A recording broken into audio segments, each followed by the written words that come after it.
बंदी छोड़ सतगुरु रामपाल जी परमेश्वर जी की जय हो। परमपिता परमात्मा सारी सृष्टि के रचनहार, कुल मालिक, असंख्य ब्रह्मांडों के स्वामी, जगत गुरु, तीनों लोकों में प्रवेश करके सबका भरण पोषण करने वाले राजाधिराज, आत्माधार, नाथों के नाथ, देवों के देव महादेव, सर्वेश्वर महेश्वर, मृत्युंजय, अजरो अमर, आदि अनादि सनातनी प्रभु, जगत पिता जगदीश्वर, श्री श्री 1008 की उपाधि के वास्तविक अधिकारी, अकाल मूर्त शब्द स्वरूपी राम वासुदेव, सर्वगतम ब्रह्म, परम पूज्य, प्रथम पूज्य, परम संत, परम पुरुष, परम धनी, परम दयालु, सत्य कबीर, हक्का कबीर, अल्लाहु कबीर, अल्लाहु अकबर, बाखबर, अल्लाह ताला, जगत के तारणहार, जगत के मुक्तिदाता, जगत के जगन्नाथ, हारे के सहारे, हिंदुओं के राम, मुसलमानों के अल्लाह, सिखों के वाहिगुरु, ईसाइयों के मसीह, दया के सागर दयानिधि, करुणा के सागर करुणानिधि, स्वयंभू परिभू, संकट मोचन, कष्ट हरण, मंगल करण, दुख भंजन, अविगत कबीर, निर्विकार निर्विषम परमात्मा, अलय अलेख सतगुरु,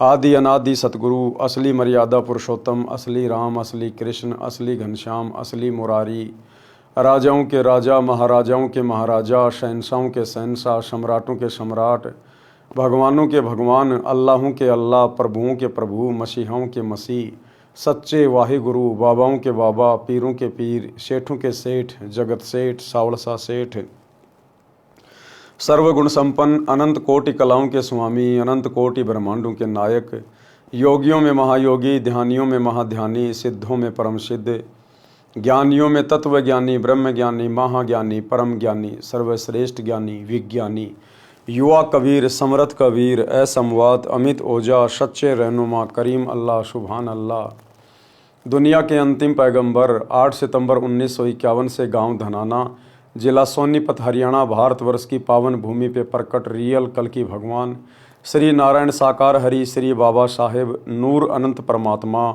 संत श्रोमणी सतगुरु रामपाल जी परमेश्वर जी के चरण कमल में साध संगति से जुड़े हुए देश विदेश से आप और हम सभी सत्सेवक भाई बहनों का अनंत कोटि दंडवत प्रणाम।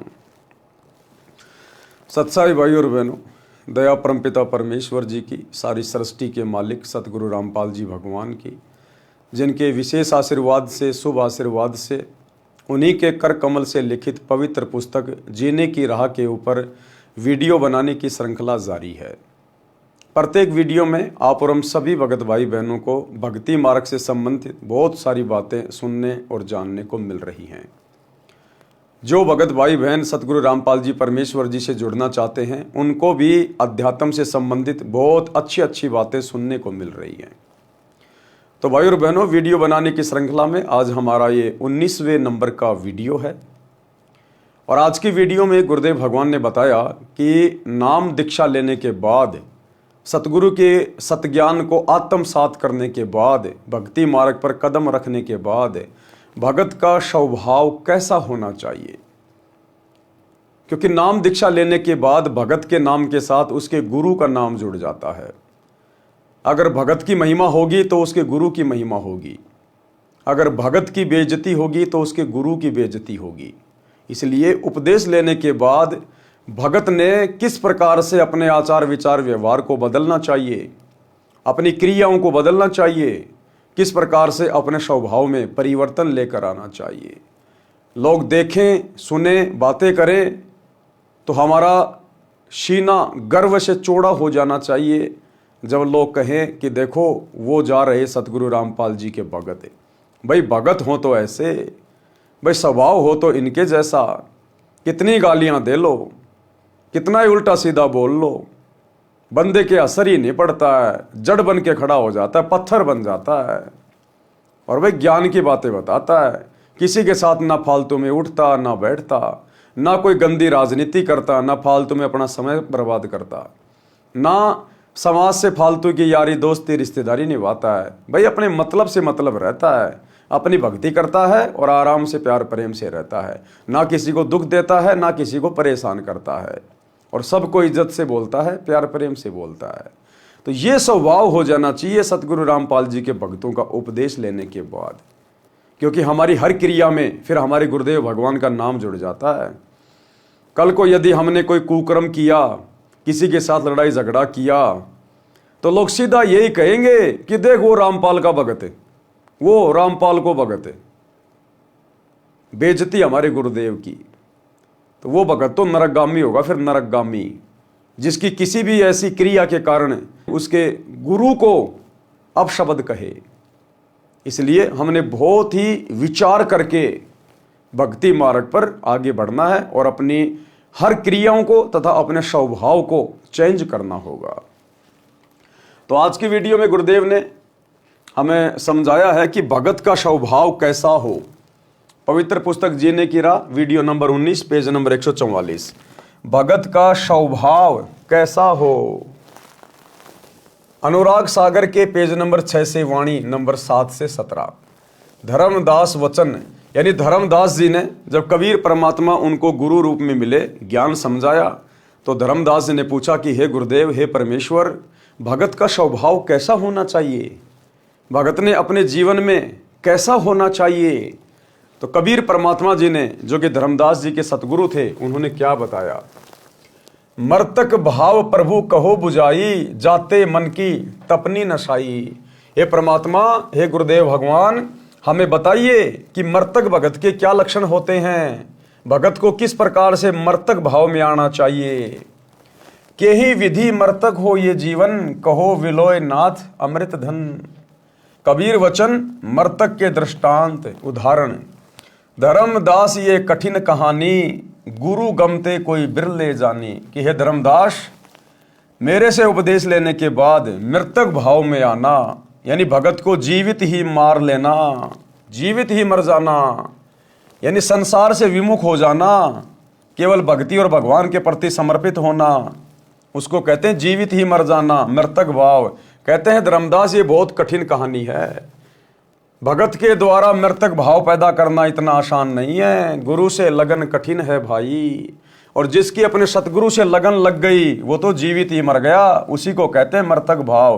क्योंकि जिसकी सतगुरु से लगन लग जाएगी, तो सतगुरु से लगन तभी लगेगी जब संसार से उसकी लगन हटेगी, और संसार से लगन हटना ही जीवित मरना है। तो कहते हैं सीधा सा फॉर्मूला है, आप अपने गुरु जी से लगन लगा लो। गुरु जी से लगन लगा लेने का मतलब अपने गुरु जी के भगत वाले जीवन को ध्यानपूर्वक देख लो। हमारे गुरुदेव ने जो एक भगत का जीवन हमें जी के दिखाया, 17 फरवरी 1988 से सन 1994 तक, 6 वर्ष तक, तो हमारे गुरुदेव किस प्रकार से रहे अपने भगत वाले जीवन में, हमने भी वैसा ही भगत बनने का प्रयास करना है। और वैसा ही भगत बनेंगे तो हमारी बात बनेगी, तभी हम मर्तक भाव में आएंगे। तो भक्ति मार्ग में आने के बाद हमारे गुरुदेव ने कभी कोई सांसारिक चौंचले नहीं किए। सबसे पहली बात, हमारे गुरुदेव कभी भी किसी शादी में, रिश्तेदारी में, जन्मदिन पे, मरण दिन पे, किसी भी फंक्शन में हमारे गुरुदेव कभी भी नहीं गए। कभी भी हमारे गुरुदेव का कोई यार दोस्त नहीं है, कोई यारी नहीं है किसी के साथ में। हमारे गुरुदेव ने कभी किसी के साथ में हंसी मजाक नहीं किया। हमारे गुरुदेव ने कभी भी मनोरंजन के लिए, पिकनिक के लिए, घूमने के लिए कभी भी कहीं बाहर नहीं गए। हमारे गुरुदेव ने कभी किसी से लड़ाई झगड़ा नहीं किया, मार पिटाई तो बहुत दूर की बात है। हमारे गुरुदेव ने कभी भी अपने भगत वाले जीवन में किसी के साथ में गुस्सा नहीं किया, वाद विवाद नहीं किया, लड़ाई झगड़ा नहीं किया। हमारे गुरुदेव ने कभी भी राजनीति नहीं करी, ना कभी हमारे गुरुदेव वोट डालने गए, ना कभी किसी राजनेता की रैली में गए, ना किसी राजनीतिक पार्टी को सपोर्ट किया। ना हमारे गुरुदेव ने कभी कोई गेम खेला, ना किसी के लिए कोई स्टेडियम बनवाया। ना हमारे गुरुदेव ने कोई सामाजिक यारी दोस्ती निभाई, कभी किसी समाज की मीटिंग में नहीं गए, किसी भी समाज की धर्मशाला नहीं बनवाई। हमारे गुरुदेव ने कोई जाति वाली सामाजिक प्रथा को नहीं निभाया। हमारे गुरुदेव ने बाहर जा जाके कभी भी अनुपासकों के लिए कोई भंडारे नहीं लगाए। हमारे गुरुदेव ने कभी भी कोई दांतों का कैंप नहीं लगाया, आंखों का कैंप नहीं लगाया, देह दान का, रक्तदान का कैंप नहीं लगाया। हमारे गुरुदेव भगवान ने कभी भी आश्रमों में बकवादे नहीं करी, कभी आश्रमों में रंगोलियां नहीं बनाई, कभी भी आश्रमों को फूलों की तरह नहीं सजाया, मैरिज गार्डन की तरह नहीं सजाया।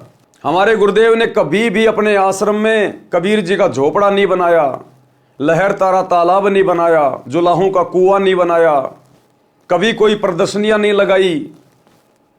हमारे गुरुदेव मर्तक भाव में रहे कि इस गंदे लोक में और किस बात की सजावट, किस बात की खुशी। या तो गिन गिन के टाइम पास करना है, गिन गिन के टाइम पास रो रो के, कि ये परमात्मा कभी सौपन में भी कोई गलती ना हो जाए, आपके दिल को चोट ना पहुंच जाए। तो हमने उसी भाव से जीना पड़ेगा, अपने जीवन को ढालना पड़ेगा। मर्तक यानी आपने कभी भी सतगुरु रामपाल जी के जीवन में, जब से आप उनको जानते हो, आपने कभी भी उनको सामाजिक भाव में नहीं देखा, सांसारिक भाव में नहीं देखा, व्यर्थ में घूमते फिरते नहीं देखा।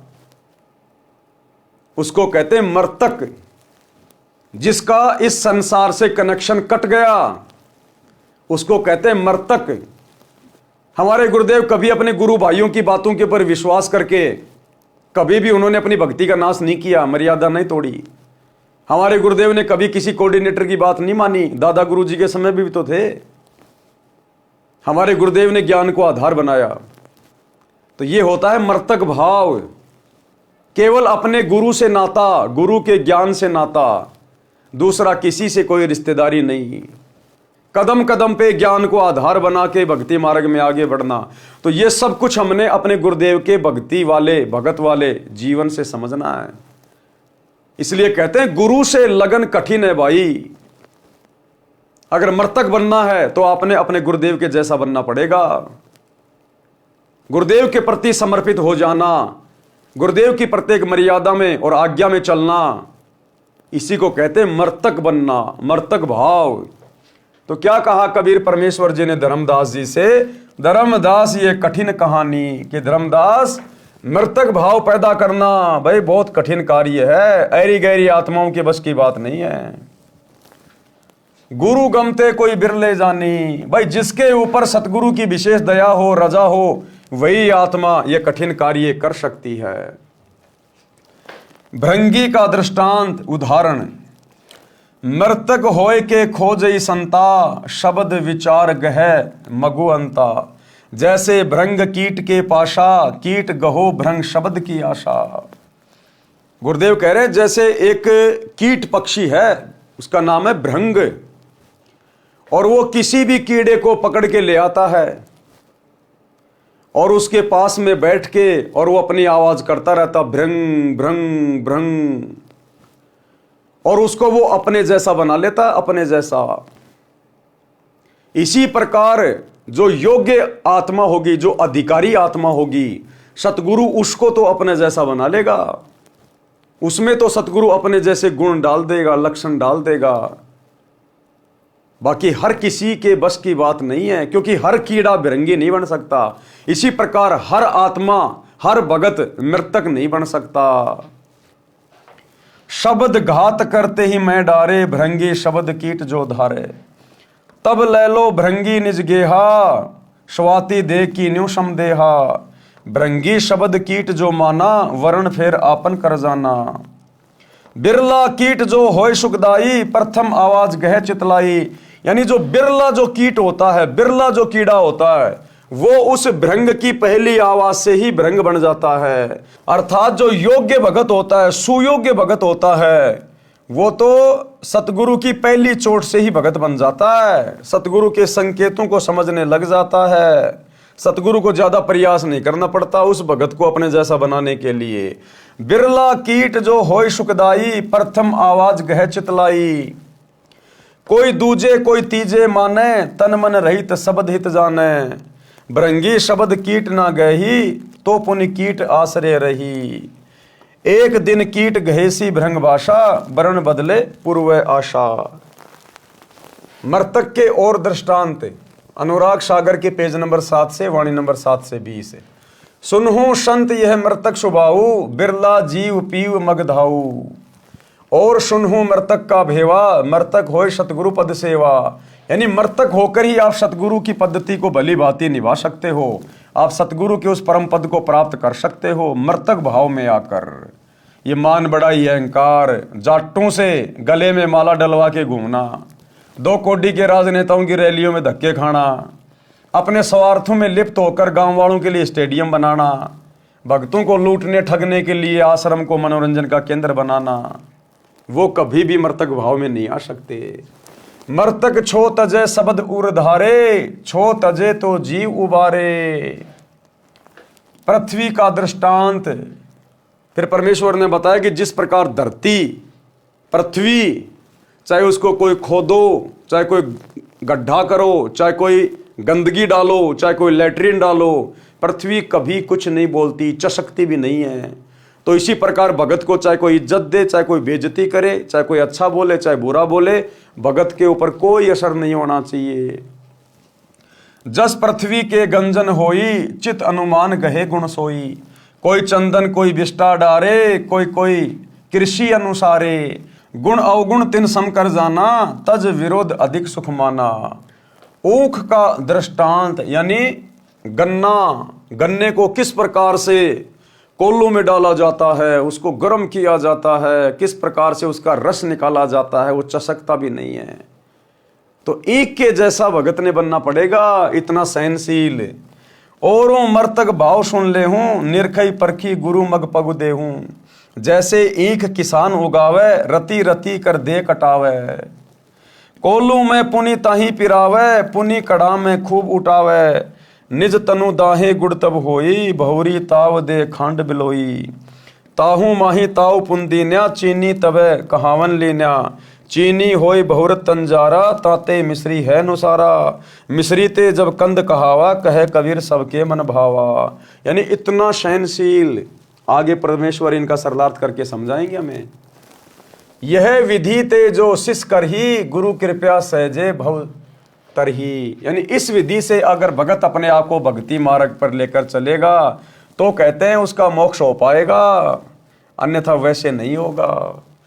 भावार्थ अनुराग सागर पृष्ठ 6 पर लिखी पंक्ति नंबर 7 से 17 तक का भावार्थ है कि धनी धर्मदास जी ने परमेश्वर कबीर जी से विनय पूर्वक प्रश्न किया कि हे प्रभु, मुझे मृतक का स्वभाव समझाओ, कैसा होता है, किस प्रकार जीवित मरना होता है।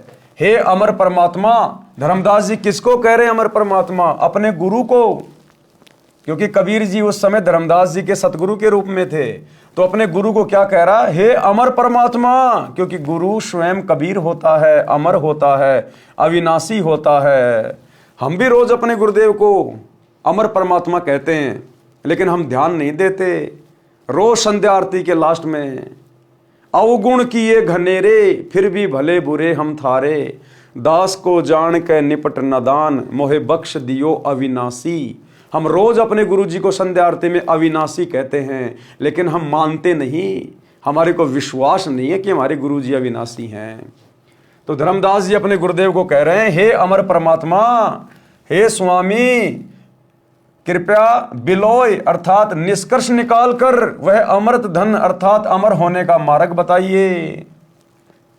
परमेश्वर कबीर वचन मृतक के दृष्टांत। परमेश्वर कबीर जी ने कहा कि हे धर्मदास, ये जो प्रश्न आपने किया है ये जटिल कथा प्रसंग है। यानी मृतक भाव में आना भाई इतना आसान नहीं है धर्मदास। सतगुरु शरण में रहकर ज्ञान का इच्छुक ही इसको समझकर खरा उतरता है। यानी कोई बिरले होंगे जो मृतक भाव में आएंगे, जो समाज से उल्टा हटेंगे, फालतू के भाईचारे से उल्टा हटेंगे, लोभ लालच स्वार्थ काम क्रोध से पीछे हटेंगे और अपने गुरुजी के जैसा बनने का प्रयास करेंगे। कहते हैं कोई बिरले ही होंगे, हर किसी के बस की बात नहीं, चाहे कितने नाम दीक्षा ले लो। भृंगी का दृष्टांत, भृंगी कीड़े का उदाहरण देकर समझा रहे हैं परमात्मा। संत साधक जन जीवित मृतक होकर परमात्मा को खोजते हैं। शब्द विचार यानी यथार्थ नाम मंत्रों को समझ विचार करके उस मार्ग के अंत यानी अंतिम छोर तक पहुंचते हैं, अर्थात पूर्ण मोक्ष प्राप्त करते हैं। जैसे एक भृंग यानी पंखों वाला नीले रंग का कीड़ा होता है जिसे भमीरी कहते हैं। नीले रंग का मोटा सा कीड़ा होता है। बचपन में हम उसकी गर्दन में धागा बांध के और उसको यूं घुमाया करते थे और वो भी भी की आवाज करता था। अब पता चल रहा है वो भृंगी कीड़ा था,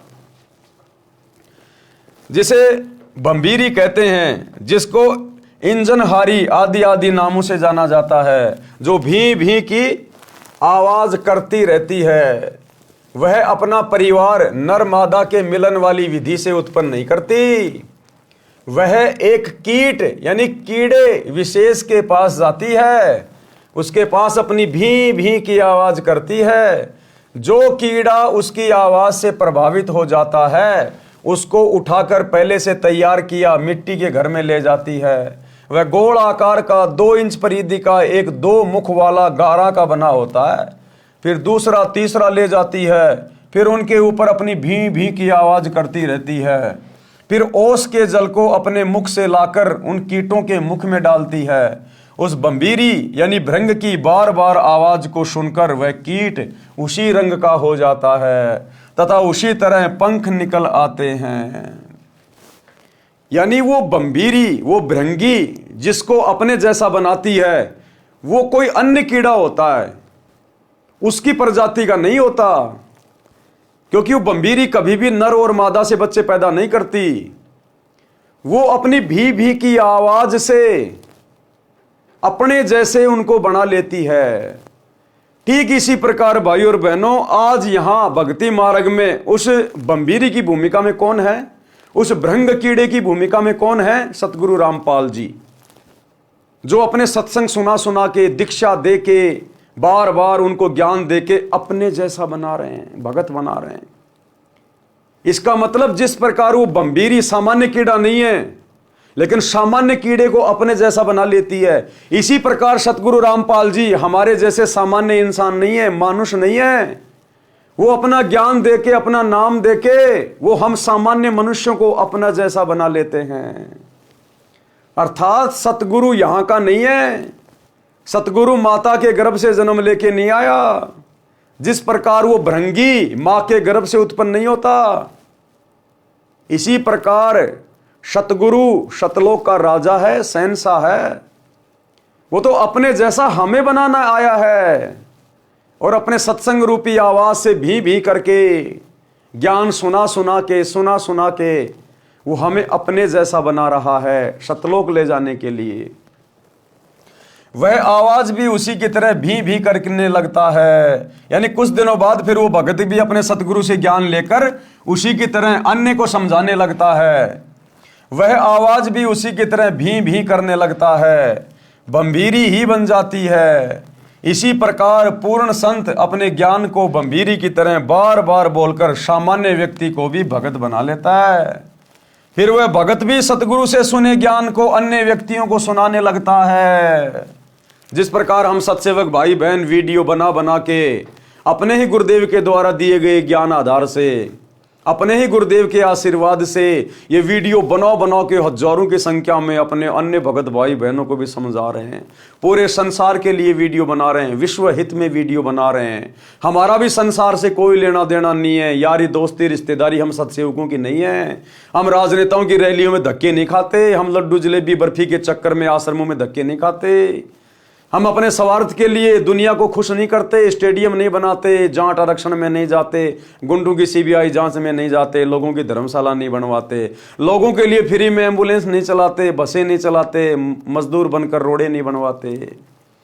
क्योंकि हमारे को तो हमारे गुरुजी ने ज्ञान देके अपने जैसा बना लिया। हमें समाज से कोई लोभ लालच नहीं है, हमें किसी का कोई डर नहीं है, कोई भय नहीं है। क्योंकि हम कोई फर्जी आश्रम नहीं चलाते, हम कोई धार्मिक धंधा नहीं करते, तो हमें कोई भय भी नहीं है। हमने किसी की चापलूसी करने की भी जरूरत नहीं है, राजनेताओं के तलवे भी चाटने की जरूरत नहीं है। तो गुरुदेव ने अभी तक केवल सत्सेवकों को अपने जैसा बनाया है। संसार की रीति रिवाजों को त्याग देने से अन्य व्यक्ति कहते हैं कि इसका रंग बदल गया, ये तो भगत बन गया। जैसे भृंग बंबीरी कीड़ों को अपनी आवाज सुनाती है तो कोई शीघ्र सक्रिय हो जाता है, कोई दूसरी कोई तीसरी बार कोशिश करने से मानता है। इसी प्रकार जब सतगुरु कुछ व्यक्तियों को अपना सत्संग रह रहकर सुनाते हैं तो कोई अच्छे संस्कार वाला तो शीघ्र मान जाता है। जिस प्रकार सत्सेवक भाई बहन तुरंत मान गए, कोई 1-2 बार फिर सत्संग सुनकर मार्ग ग्रहण कर लेता है, दीक्षा ले लेता है। कुछ कीट ऐसे होते हैं जो कई दिनों के पश्चात अपना स्वभाव बदलते हैं। यदि वह कीट भृंगी नहीं बना है और उस भृंग कीट की शरण में रहा है तो अवश्य एक दिन परिवर्तन होगा। परमेश्वर कबीर जी ने कहा है कि हे धर्मदास, यदि शिष्य इसी प्रकार गुरु जी के विचारों को सुनता रहेगा तो उस भृंग कीट की तरह प्रभावित होकर सांसारिक भाव बदलकर भगत बनकर हंस दशा को प्राप्त होगा। लेकिन भाई और बहनों, यहां तो 30-30 साल से सतगुरु की शरण में रहने के बाद भी भगत नहीं बदल रहे। उनका वही स्वभाव, वही विचार, वही गंदी राजनीति के शौकीन। केवल सत्सेवकों पे दया हुई है पूज्य गुरुदेव भगवान की। ये परमात्मा उसी कीड़े को अपने जैसा बनाता है जो कीड़ा उस लायक होता है। पृष्ठ 7 से पंक्ति 7 से 20 तक का भावार्थ। कबीर जी ने कहा है, हे संतो। कौन कबीर जी? सतगुरु रामपाल जी कबीर जी। कबीर जी ने कहा है, हे संतो सुनो, ये मृतक का स्वभाव इस प्रकार कोई बिरला जीव ही अनुसरण करता है। गुरुपद सेव बिरला कोई, जहां पर कृपया साहिब की होई। कोई बिरला भगत ही होगा जो अपने सतगुरु के जैसा बनने का प्रयास करेगा। दास गरीब कहे नर लोई, सतगुरु को चीन बिरला कोई। इस प्रकार कोई बिरला जीव ही अनुसरण करता है। वह पीव यानी परमात्मा को प्राप्त करने का मग यानी मार्ग प्राप्त करता है। उपरोक्त यानी भ्रंग वाले उदाहरण के अतिरिक्त और सुनो मृतक का भाव, जिससे मृतक यानी जीवित मृतक होकर सतगुरु के पद यानी पद्धति के अनुसार साधना करता है। पृथ्वी का उदाहरण है। जैसे पृथ्वी में सहनशीलता होती है, इसी प्रकार पृथ्वी वाले गुण को जो ग्रहण करेगा वह जीवित मृतक है और वही सफल होगा। पृथ्वी के ऊपर कोई बिष्टा यानी टट्टी करता है, डालता है, कोई खेती करता है तो कोई चीर फाड़ करता है, कोई धरती पूजन करता है। पृथ्वी गुण अवगुण नहीं देखती, जिसकी जैसी भावना है वह वैसा ही करता है। यह विचार करके धरती विरोध न करके सुखी रहती है। इसी प्रकार भगत के साथ में, चाहे परिवार में, चाहे समाज में, चाहे काम धंधा करता है, वहां पे कोई कैसा ही व्यवहार क्यों ना करो, भगत को कितना ही ओछा मंदा क्यों ना बोले, भगत की कोई कितनी हंसी मजाक क्यों ना करे, कोई भगत का कितना सम्मान क्यों ना करे, ना वो सम्मान पाकर खुश होता है और ना किसी की गालियां खाकर भगत दुखी होता है।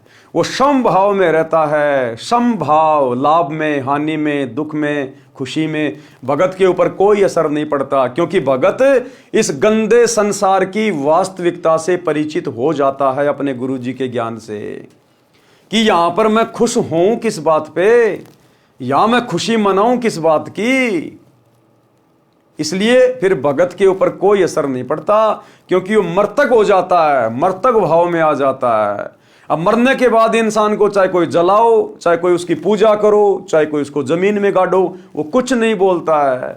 इसी प्रकार जब भगत अपने गुरु जी के ज्ञान को आधार बनाकर मर्तक भाव में आ जाएगा, तब परमात्मा उस भगत को आगे की यात्रा पे सफल करने के लिए आगे की शिक्षा और दीक्षा देता है। भावार्थ है कि जैसे जमीन सहनशील है, वैसे ही भगत का स्वभाव होना चाहिए। चाहे कोई गलत कहे कि ये क्या कर रहे हो, यानी अपमान करे, चाहे कोई सम्मान करे, अपने उद्देश्य पर दृढ़ रहकर भगत सफलता प्राप्त करता है। जैसे हम सत्सेवक भाई बहन, हमें हकीकत का पता है, हमें जड़ का पता है, सच्चाई का पता है, अपने गुरुदेव के मिशन का पता है। इसलिए हमारे खुद के भगत भाई बहन रात दिन हमारे पीछे पड़े रहते हैं। सतलोक आश्रम वाले हमारे ऊपर मुकदमे करवा रहे हैं, हमें जेल में भिजवा रहे हैं, हमारे को गालियां निकलवाते हैं, साध संगतियों में आके मार पिटाई करते हैं, पता नहीं क्या क्या बोलते हैं, तुम गुरुद्रोही हो, गंदे नाले के कीड़े हो, नरक में जाओगे, फलाना दिखना। लेकिन हम मतवालों के ऊपर कोई असर नहीं पड़ता, कोई असर नहीं पड़ता। गुरुदेव कहते हैं, बेटा जब हाथी चलता तो कुत्ते हजारों भोगते हैं, सैकड़ों भोगते हैं, उस हाथी पे कोई असर नहीं पड़ता उन कुत्तों के भोगने का। तो उसको कहते हैं मर्तक भगत। ईख यानी गन्ने का दृष्टांत।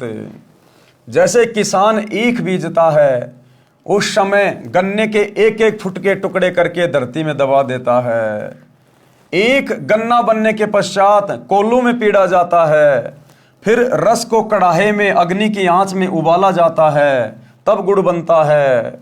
यदि अधिक ताव गन्ने के रस को दिया जाता है तो वह खांड बन जाता है, जो गुड़ से भी स्वादिष्ट होती है। और अधिक ताव देने से चीनी बन जाती है, और भी अधिक गर्म किया जाता है तो मिश्री बन जाता है, फिर मिश्री से कंद बन जाता है। परमेश्वर कबीर जी ने कहा है कि हे धर्मदास, इस प्रकार यदि शिष्य भक्ति मार्ग में कठिनाई सहन करता है तो उतना ही परमात्मा का प्रिय बहुमूल्य होता चला जाता है। इस पवन दास के पीछे गुरुदेव के परिवार वाले, उनके बेटा बेटी, भाई बंधु, रिश्तेदार, कोऑर्डिनेटर कितने पीछे लगे। 10 साल से जीना हराम कर दिया, जीना हराम, मुकदमे करवा के देख लिए, जेल करवा के देख ली, मार पिटाई करके देख ली, जान से मारने का प्रयास कर लिया। धमकियों के तो सीमा नहीं, गालियां सुनाऊं तो तुम्हारे कानों के पर्दे फट जाएंगे। तो जितना इन्होंने मुझे दबाया, परेशान किया, उतना ही मेरे अंदर निखार आता चला गया, दृढ़ता आती चली गई सतगुरु के प्रति, भक्ति के प्रति। उतना ही मैं दृढ़ होता चला गया क्योंकि सतगुरु मेरे साथ साथ रहे। तो इसी प्रकार गुरुदेव हमें समझा रहे हैं कि आपके परिवार में, आपके गांव में या समाज में या रिश्तेदार हमें इस भक्ति मार्ग पर लगने के बाद चाहे हमारा कितना ही विरोध करें, कितना ही उल्टा सीधा बोलें, वो जितना हमें दुखी करने का प्रयास करें, हमने उतना ही दृढ़ता के साथ में संघर्ष करना है। उनको और अधिक अच्छा भगत बन के दिखाना है। अंत में उनको ये लगना चाहिए कि भाई हमने इस आदमी को बहुत दुखी किया, बहुत परेशान किया, लेकिन कभी इस आदमी ने हमारे को उफ तक नहीं कहा, कभी हमारे से लड़ाई झगड़ा करने का भी इसने प्रयास नहीं किया। अंत में आपके व्यवहार से उसके ऊपर वो छाप पड़नी चाहिए, वो असर पड़ना चाहिए आपके व्यवहार के कारण कि भाई भगत हो तो ऐसे। भाई एक दिन वो खुद ही शर्मिंदा हो जाएंगे अंत में, जब उनको ये ज्ञान समझ में आएगा। तो इस प्रकार से भाई और बहनों, दुनिया के दबाव से, प्रेशर से आप और हमने और अधिक दृढ़ होना चाहिए, संघर्ष की हिम्मत आनी चाहिए। क्यों? क्योंकि हम सत्य ज्ञान से जुड़े हैं, हम सतगुरु भगवान से जुड़े हैं। हमारा गुरु कोई ऐरा गहरा नथु बैरा नहीं है, कोई आचार्य शंकराचार्य नहीं है। हमारा गुरु सर्व सृष्टि का रचनहार है। तो कहते हैं सिर पर साई सत्य हैं, फिर तो को क्या भय रे। फिर डर किस बात का जब तेरा गुरु तेरा रक्षक बन के खड़ा है। फिर तो भगत ने आंख बंद करके आगे बढ़ना चाहिए। आगे गुरुदेव ने कबीर सागर के अनुराग सागर से कुछ वाणियों का समावेश किया है कि भगत किस प्रकार से मर्तक भाव में आता है। अनुराग सागर के पृष्ठ 8 तथा 9 का सारांश है कि साधक वही है जो अपनी सर्व इंद्रियों को संयम में रखता है, अपनी सभी इंद्रियों को संयम में रखता है। ये आंखें हमें गुरुदेव भगवान के दर्शन करने के लिए मिली हैं। इन आंखों को हमने अपने वश में रखना है। काल तो कोशिश करेगा इन आंखों से गंदी गंदी चीजें दिखाएगा, अश्लील चीजें दिखाएगा। मोबाइल खोलोगे आजकल पता नहीं क्या क्या आ जाता है, बिन बुलाए मेहमान की तरह। तो हमने संयम रखना है, हमने विचार करना है। ये काल का षड्यंत्र है जो मोबाइल में गंदी गंदी फिल्में आ रही हैं, नंगी नंगी फोटोएं आ रही हैं। ये काल का षड्यंत्र है। काल मुझे फंसाना चाह रहा है, मेरे मन को गंदा करना चाहता काल। तो तुरंत हमने विचार कर लेना चाहिए कि ये काल का षड्यंत्र है, हटा इसको, हटाओ। आंखों से केवल अपने गुरुदेव के सत्संग देखने हैं, कानों से सुनने हैं, अपने गुरुदेव के दर्शन करने हैं। जिव्या तो वाये भली जो रटे हरि को नाम, नहीं तो काट कर फेंक दो मुख में भलो ना चाम। इस जीव से हमने किसी को बुरा नहीं बोलना, कुवचन नहीं बोलने, झगड़ा नहीं करना, गालियां नहीं देनी। जीव का सदुपयोग करना है। ये परमात्मा की महिमा के लिए मिली है, मीठे वचन बोलने के लिए मिली है, भगत भाइयों को सच्चाई बोलने के लिए मिली है। ये हाथ वगैरह ये शुभ कर्म करने के लिए दिए भगवान ने, दान धर्म करने के लिए दिए हैं, आधीनी से हाथ जोड़ने के लिए दिए हैं। इन हाथों में सुमरणी पकड़ के मंत्र जाप करने के लिए दिए भगवान ने। इन हाथों का सदुपयोग करना है। इन हाथों से किसी के साथ में लड़ाई झगड़ा नहीं करना, मार पिटाई नहीं करनी, हाथों का दुरुपयोग नहीं करना। सारी इंद्रियों का हमने सदुपयोग करना है। इसलिए परमात्मा कहते हैं मर्तक भगत वो है जो अपनी सर्व इंद्रियों को संयम में रखता है। जैसा मिल जाए उसी में संतोष करे। रूप को देखकर, यानी किसी की शकल को देखकर, किसी के रंग को देखकर ना किसी की प्रशंसा करे, ना किसी को कुवचन कहे। भगत के लिए चाहे भगत कोई सांवड़ा हो चाहे गोरा हो, हमें गुरुदेव ने हकीकत बता दी इस शरीर की कि बेटा चाहे गोरा हो चाहे सांवड़ा हो, कोई ठिगना हो चाहे कोई 7 फुट का हो, इस शरीर में वो गोबर भरा, टट्टी भरा है, थूक लार पेशाब मांस। भगत को सम भाव से सभी भक्तों के प्रति व्यवहार करना चाहिए। रूप को देखकर उस पर आकर्षित नहीं होवे और कुरूप को देखकर घृणा ना करे। दोनों को दिव्य ज्ञान की नजरों से देखे कि ऊपर का चाम गोरा या काला है, शरीर में हाड़ मांस सब एक जैसा है तथा जरा सा रोग होने पर गल जाता है, संडास बदबू मारने लगती है। इस प्रकार विवेक से भक्ति करे। यदि कोई सम्मान करता है, प्यार से बोलता है तो खुशी महसूस ना करे। अगर कोई भगत की बड़ाई करता है, चापलूसी करता है, तो भगत ने बिल्कुल भी प्रसन्न नहीं होना चाहिए, अंदर अंदर खुशी नहीं मनानी चाहिए। यह भी एक काल का जाल है बहुत बड़ा। इसीलिए दास सभी भाई बहनों को बार बार कहता है कि मेरी कोई बड़ाई ना किया करो, कभी भी मुझे महत्व ना दिया करो, मुझे अच्छा सा नहीं लगता। जो मेरे गुरुदेव की बड़ाई करता है, मेरे गुरुदेव की प्रशंसा करता है, तो मेरा खून ऑटोमेटिक ही बढ़ जाता है। यदि कोई सम्मान करता है, प्यार से बोलता है, तो खुशी महसूस ना करें। यदि कोई कुबोल यानी कुवचन कहता है तो दुख ना माने, उनकी बुद्धि के स्तर को जानकर शांत रहें। तभी तो पिछले 10 साल से हम सत्सेवक भाई बहन सहन करते आ रहे हैं। साध संगतियों में आकर गुरुदेव के परिवार ने, इन कोऑर्डिनेटरों ने, आश्रम वाले भक्तों ने हमारे साथ में कितनी बदतमीजियां की, मार पिटाई, लड़ाई झगड़ा, पुलिस वालों को लेकर आ गए, पुलिस वालों को शराब पिला के भक्तों को पिटवा रहे हैं, मुकदमे करवा दिए, जेल में डलवा दिया, गालियों की सीमा नहीं। लेकिन किसी भी सत्सेवक भाई बहन के मुख से आपने एक भी गाली नहीं सुनी होगी, एक भी गाली। तो परमेश्वर अपने सत्सेवक बच्चों को धीरे धीरे साथ संगति से जोड़कर मर्तक भाव में ला रहे हैं। हमें उनकी बुद्धि के स्तर का पता है, इसलिए हम शांत हैं। उनकी बुद्धि के स्तर को जानकर शांत रहें। यदि कोई अच्छा भोजन, खीर खांड हलवा पूरी खिलाता है तो उसी कारण उसे प्रभावित ना हो, उसको उसका कर्म का फल मिलेगा। यदि कोई रूखा सूखा भोजन खिलाए तो उसको अधिक भाव से, प्रेम से खाना चाहिए। काम वासना, सेक्स को महत्व ना दें। क्या कह रहे हैं गुरुदेव? काम वासना यानी सेक्स को महत्व ना दें। बिल्कुल रिजेक्ट कर दिया परमात्मा ने। सबसे बड़ा रोग है, सबसे बड़ा रोग। कामी क्रोधी लालची इनसे भक्ति ना होए, भक्ति करे कोई शूरमा, जात वर्ण कुल खोए। जिस दिन भगत साध संगति से जुड़ जाएगा और विषय वासना पे कंट्रोल कर लेगा, बिल्कुल दिल से त्याग देगा, उस दिन वो भगत सार नाम के योग्य होगा। उस दिन काम वासना अर्थात सेक्स को महत्व ना दें, वही भगत वास्तव में परमेश्वर प्राप्ति कर सकता है। वही भगत वास्तव में परमेश्वर की प्राप्ति यानी सतलोक की प्राप्ति। कौन? जो काम वासना को बिल्कुल भी महत्व ना दे। अब बताओ भाई और बहनों, अब साध संगतियों में जो रजोगुण से दूर होने की परमात्मा ने मुहिम चलवाई है, और हजारों की संख्या में भाई बहन जो पहले पति पत्नी थे अब भाई बहन के रिश्ते में आ गए। अब बताओ, ये परमात्मा का एक विशेष कारण है कि नहीं है? स्पष्ट कर दिया गुरुदेव ने कि जब तक आप विषय वासना में हो, रजोगुण में हो, आप परमात्मा प्राप्ति नहीं कर सकते। तो बताओ फिर किसकी प्रेरणा से, किसके आशीर्वाद से साथ संगति में रजोगुण से दूर हटने की मुहिम चलाई जा रही है? एक पवन दास नाम के 2 कोटि के जीव के कहने से कोई रजोगुण से दूर नहीं हो सकता। ब्रह्मा विष्णु महेश की औकात नहीं है रजोगुण से दूर होना।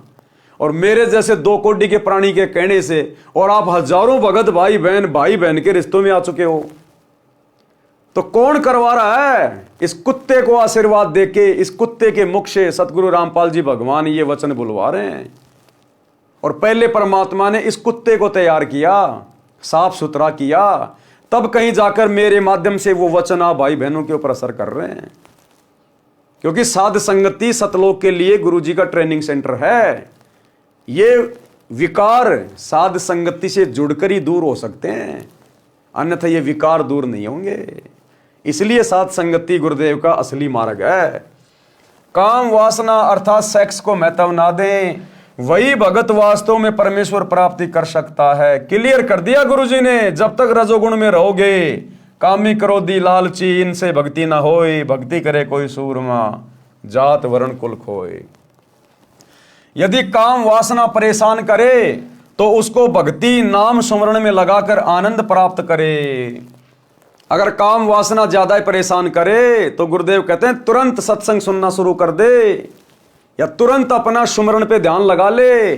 5-10 मिनट के बाद में वो ऑटोमेटिक शांत हो जाएगी, ऑटोमेटिक। यही तरीका है इसका, यही तरीका है। ठंडे पानी के छींटे मारते रहो, गुरुदेव के सत्संग के और नाम सुमरण के छींटे मारते रहो, और धीरे धीरे एक समय ऐसा आएगा परमात्मा बिल्कुल शांत कर देगा भगत को, शांत। यदि काम वासना परेशान करे तो उसको भक्ति नाम सुमरण में लगाकर आनंद प्राप्त करे। उसी समय काम वासना मुरझा जाती है। काम वासना का नाश करने का तरीका और क्या बताया गुरुदेव ने? कबीर पर नारी को देखिए बहन बेटी के भाव, कहे कबीर काम नाश का ये सहज उपाय। दूसरा उपाय गुरुदेव ने बताया, यदि किसी युवती को देखकर अगर ये काम वासना हमें परेशान करे, मन में गंदे विचार आने शुरू हो जाएं, क्योंकि काल का तो काम है।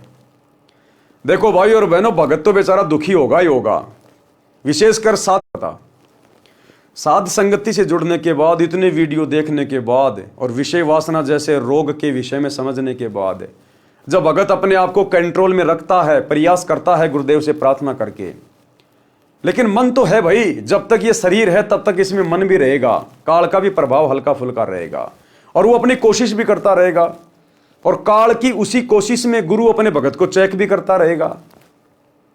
तो कभी कभार क्या होगा, किसी बहन बेटी को देखकर अचानक से, क्योंकि काल ऐसे ऐसे दृश्य दिखा देगा जो हम देखना नहीं चाहते, या वैसे भी कोई सुंदर बहन आ रही है तो मन की तो आदत है, ये आंखें जो है ना ये स्कैनर हैं, स्कैनर। सामने अगर 5 लड़कियां हैं और उनमें यदि एक लड़की गोरी है, ये आंखें तुरंत उसी पे टिक जाएंगी, ये स्कैनर है। क्योंकि ये शरीर काल ने बनाया है, परमात्मा ने केवल इसके हाथ में आत्मा सौंपी थी।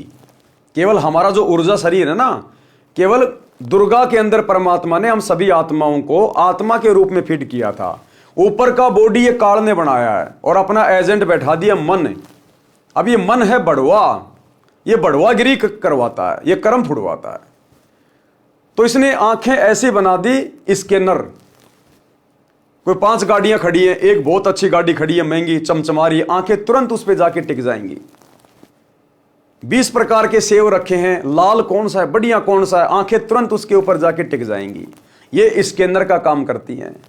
तो इसी प्रकार कोई सुंदर बहन, कोई आकर्षक बहन आ रही है, माता बहन, तुरंत ही आंखें एक बार जाएंगी उधर, ना चाहते हुए भी, भगत की भी जाती हैं।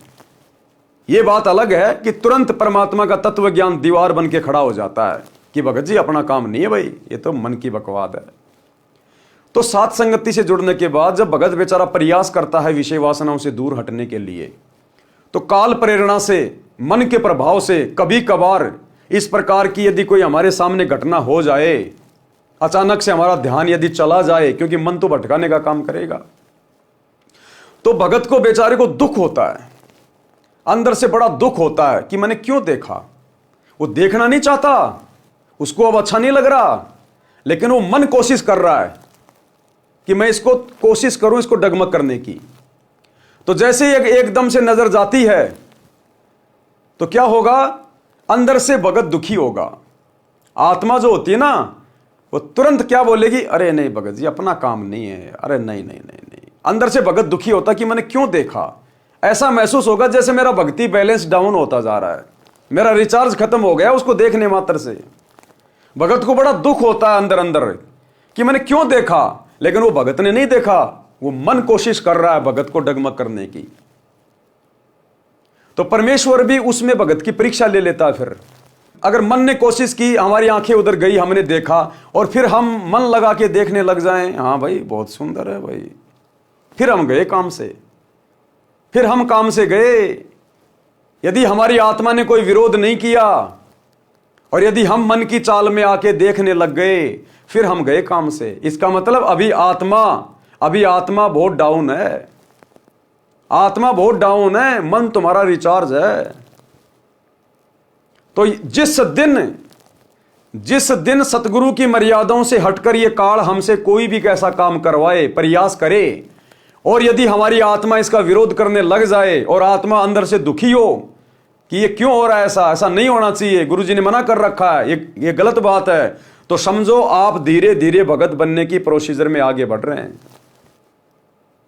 आपके ऊपर सतगुरु के ज्ञान का असर हो रहा है, आपकी आत्मा रिचार्ज होके ऊपर उठ रही है, मन को रोक रही है, टोक रही है। तो ये पहचान होती है भाई और बहनों कि हमारी भक्ति चल रही है या फिर नहीं चल रही है। और कोई भी बकवाद वाला काम हो रहा है, कहीं कोई रागनी चल रही है, कोई फिल्मी गाना चल रहा है, हम भी पैर उठा के यूं करने लग गए। सामने से कोई बहन बेटी आ रही है, हम लगातार ही देखने लग गए। अरे पहली नजर तो जा सकती है, किसी पे भी जा सकती है, हमारे बस की बात नहीं है। अब देखना तो पड़ेगा, रोड पे चलेंगे तो कहते हैं पहली नजर इंसान की और दूसरी नजर फिर शैतान की। अगर पहली बार नजर गई और आत्मा ने कहा कि नहीं नहीं नहीं भगत जी क्या कर रहे हो, हटो यहां से, कुछ ही सेकंडों का काम होता है ये, जैसे देखा तुरंत नजरें हट जाएंगी हमारी, तुरंत गुरु जी का ज्ञान याद आ जाएगा। तो कहते हैं पहली नजर इंसान की, और यदि तूने उसमें इंटरेस्ट लेना शुरू कर दिया, दूसरी बार देखा, तीसरी बार देखा, मुड़ मुड़ के देखा उसकी ओर, फिर कहते हैं वो शैतान की नजर है, फिर काल का प्रभाव ज्यादा है। तो ये भगत का फॉर्मूला है अपने आप को चेक करने का। तो क्या कह रहे हैं गुरुदेव, उसी समय काम वासना मुरझा जाती है। कब? जब हम तुरंत गुरुदेव का सुमरण करने लग जाएं, कोई सत्संग सुनने लग जाएं। काम वासना नाश करने का अन्य तरीका, पर नारी को देखिए बहन बेटी के भाव, कहे कबीर काम नाश का ये सहज उपाय। जब भी मन बकवाद करे तो तुरंत सामने वाली को अपनी बहन या बेटी की दृष्टि से देखना चाहिए कि मेरे घर में भी तो मेरी माँ है, ऐसी तो है, इसके क्या कुछ अलग थोड़ी है। अरे इस बहन बेटी के कुछ अलग थोड़ी है, यही शरीर, यही स्तन, यही चेहरा, यही बाल, सब कुछ तो मेरी माँ के है, मेरी बहन के है, मेरी बेटी के है। जब घर में उनको देख के मेरे अंदर कोई आसक्ति नहीं आती, कोई विषय वासना नहीं जागती, तो ये भी तो मेरी बहन ही है। अरे हम सब सतलोक से तो आए हुए हैं, हम सब एक ही पिता की तो संतान हैं, ये भी तो मेरी बहन ही है। इस जन्म में नहीं हुआ तो क्या हुआ, सतलोक में तो मेरी बहन थी। इस जन्म से पहले ना जाने कितनी बार ये आत्मा मेरी बहन रह चुकी है, मेरी मां रह चुकी है।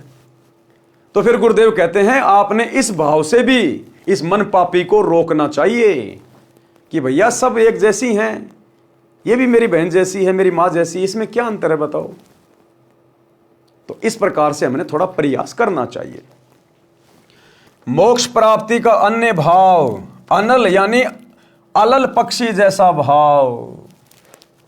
जैसे एक अनल पक्षी जिसको अलल पंख भी कहते हैं, आकाश में रहता था, अब नहीं रहता वो पक्षी। बहुत बड़ा बताया गुरुदेव ने, वो द्वापर युग तक था। उसके बाद में वातावरण में पोल्यूशन बहुत ज्यादा हो गया, जिस कारण से उसकी प्रजातियां नष्ट हो गई। वो हमेशा ऊपर आकाश में रहता था, उसके पंख बहुत बड़े बड़े बताए गुरुदेव ने, एरोप्लेन से भी बड़े बड़े पंख। वो एक बार अपने पंखों को फड़फड़ा के यूं कर लेता था तो कई दिनों तक वो वहीं पे स्थिर रहता था। वो तो परमात्मा की रजा है, मालिक ने जिसको जैसा कोई गुण दे रखा वो तो वैसा ही होगा। और वो 5-5 हाथियों को एक बार में धरती से अपने पंजों में दबा के, चोंच में भर के और ऊपर लेके उड़ जाता था। इतना भारी पक्षी था वो द्वापर के अंत तक था।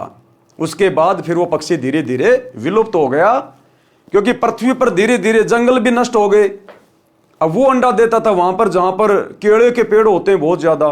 अब आगे चल के लोगों ने जंगल काट दिए, जंगल हो गए नष्ट। अब वो अंडा ऊपर से गिरते ही बेचारा फूट जाए, वो अलल पक्षी का बच्चा बेचारा वहीं मर जाए। तो जिस कारण से वो प्रजाति नष्ट हो गई। जैसे एक अनल पक्षी आकाश में रहता था, ये पक्षी अब लुप्त हो चुका है। इसके 4 पैर होते थे, आगे वाले छोटे और पीछे वाले बड़े। इसका आकार बहुत बड़ा होता था, लंबे लंबे पंख होते थे। पूरा पक्षी यानी युवा पक्षी 4 हाथियों को एक साथ उठाकर आकाश में अपने परिवार के पास ले जाता था। अब सोचो 4-4 हाथियों को जो पक्षी एक बार में लेके उड़ जाए, वो कितना बड़ा होगा, कितना ताकतवर होगा।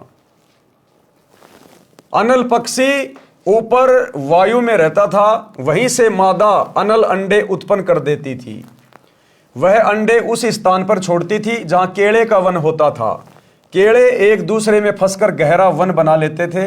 हाथियों का झुंड, समूह यानी सैकड़ों हाथी भी केले के वन में रहते थे, क्योंकि हाथी केले के पेड़ को खा जाता है तथा केले के पेड़ों पर ही लेट जाता है, मस्ती करता रहता है। अलल पक्षी का अंडा वायुमंडल से गुजरकर नीचे पृथ्वी तक आने में हवा के घर्षण से पककर बच्चा तैयार हो जाता था।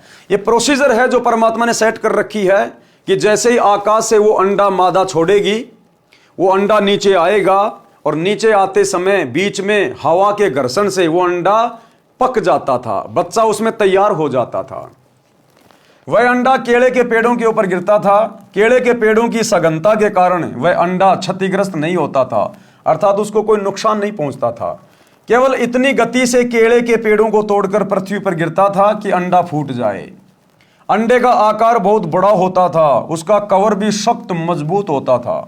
बच्चे के बचाव के लिए अंडे के कवर तथा बच्चे के बीच में गद्देदार पदार्थ होता था जो पृथ्वी के ऊपर गिरते समय बच्चे को चोट लगने से बचाता था।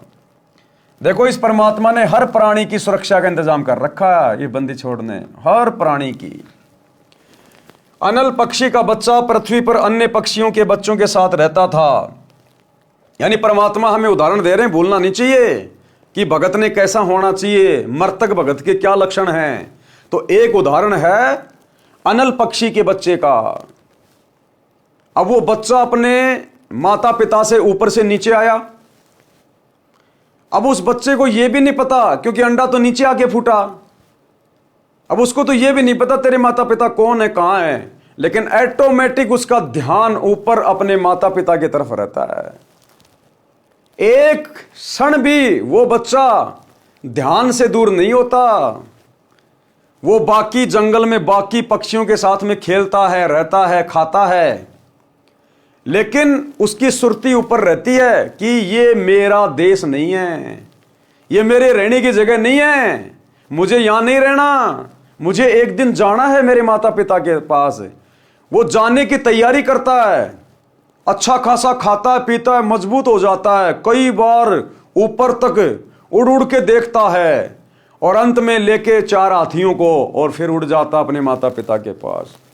तो अब हमें सतगुरु ने आके समझा दिया कि बच्चों, तुम सतलोक से नीचे गिरे हो, तुम इस काललोक के नहीं हो, तुम सतलोक से नीचे गिरे हो। तुम्हारा परमात्मा कबीर भगवान है और अब तुम्हें आके जानकारी दे दी गई, सृष्टि रचना बता दी, तुम्हें रास्ता बता दिया है।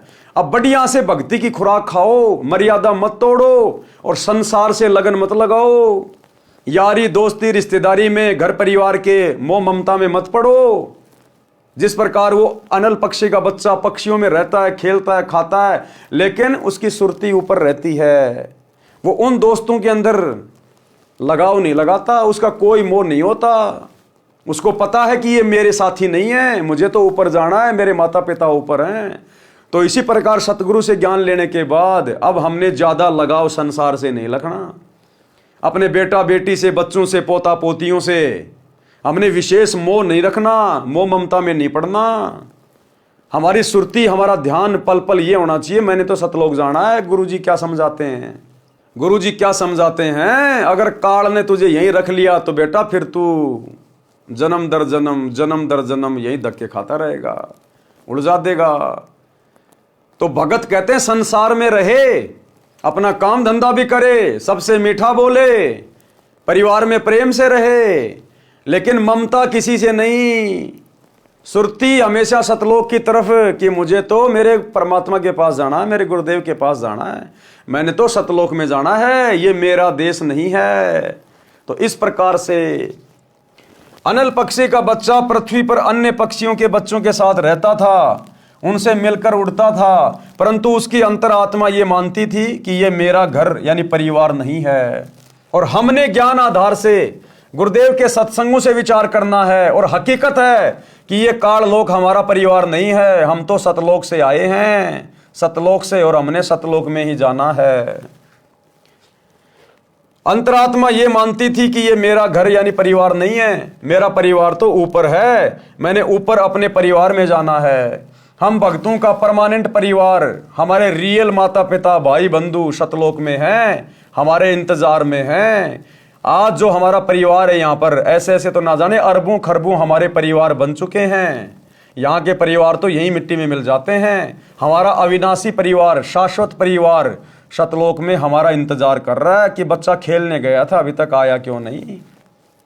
इच्छा रूपी खेलन आया, ताते सुख सागर नहीं पाया। जैसे बच्चा 2-4 घंटे माता पिता की आंखों से ओझल हो जाए, यार दोस्तों के साथ में कहीं खेल रहा हो, तो माता पिता को चिंता हो जाती है कि बहुत देर हो गई, बेटा आया क्यों नहीं, कहाँ खेलने चला गया। तो गुरुदेव कहते हैं जब तुम सतलोक में जाओगे ना, और जो तुम अपने परिवार से बिछुड़ के यहाँ आ चुके हो, असंख्य जन्म हो गए तुम्हें यहाँ, जब तुम वापस जाओगे तो तुम्हारे माता पिता को, भाई बहनों को ऐसा लगेगा जैसे ये तो 1-2 घंटे के लिए खेलने गया था कहीं। कहते हैं इच्छा रूपी खेलन आया, ताते सुख सागर नहीं पाया। तो हमारा ओरिजिनल परिवार सतलोक में है, ये तो नकली परिवार है ना। माता पिता मिलने से पहले हमें पता था कि हमारे माता पिता होंगे, पिछले जन्म में कौन थे माता पिता, और कब तक रहेंगे ये भरोसा नहीं, और मरने के बाद ये किसके माता पिता बनेंगे ये कोई भरोसा नहीं। तो काहे का परिवार है ये।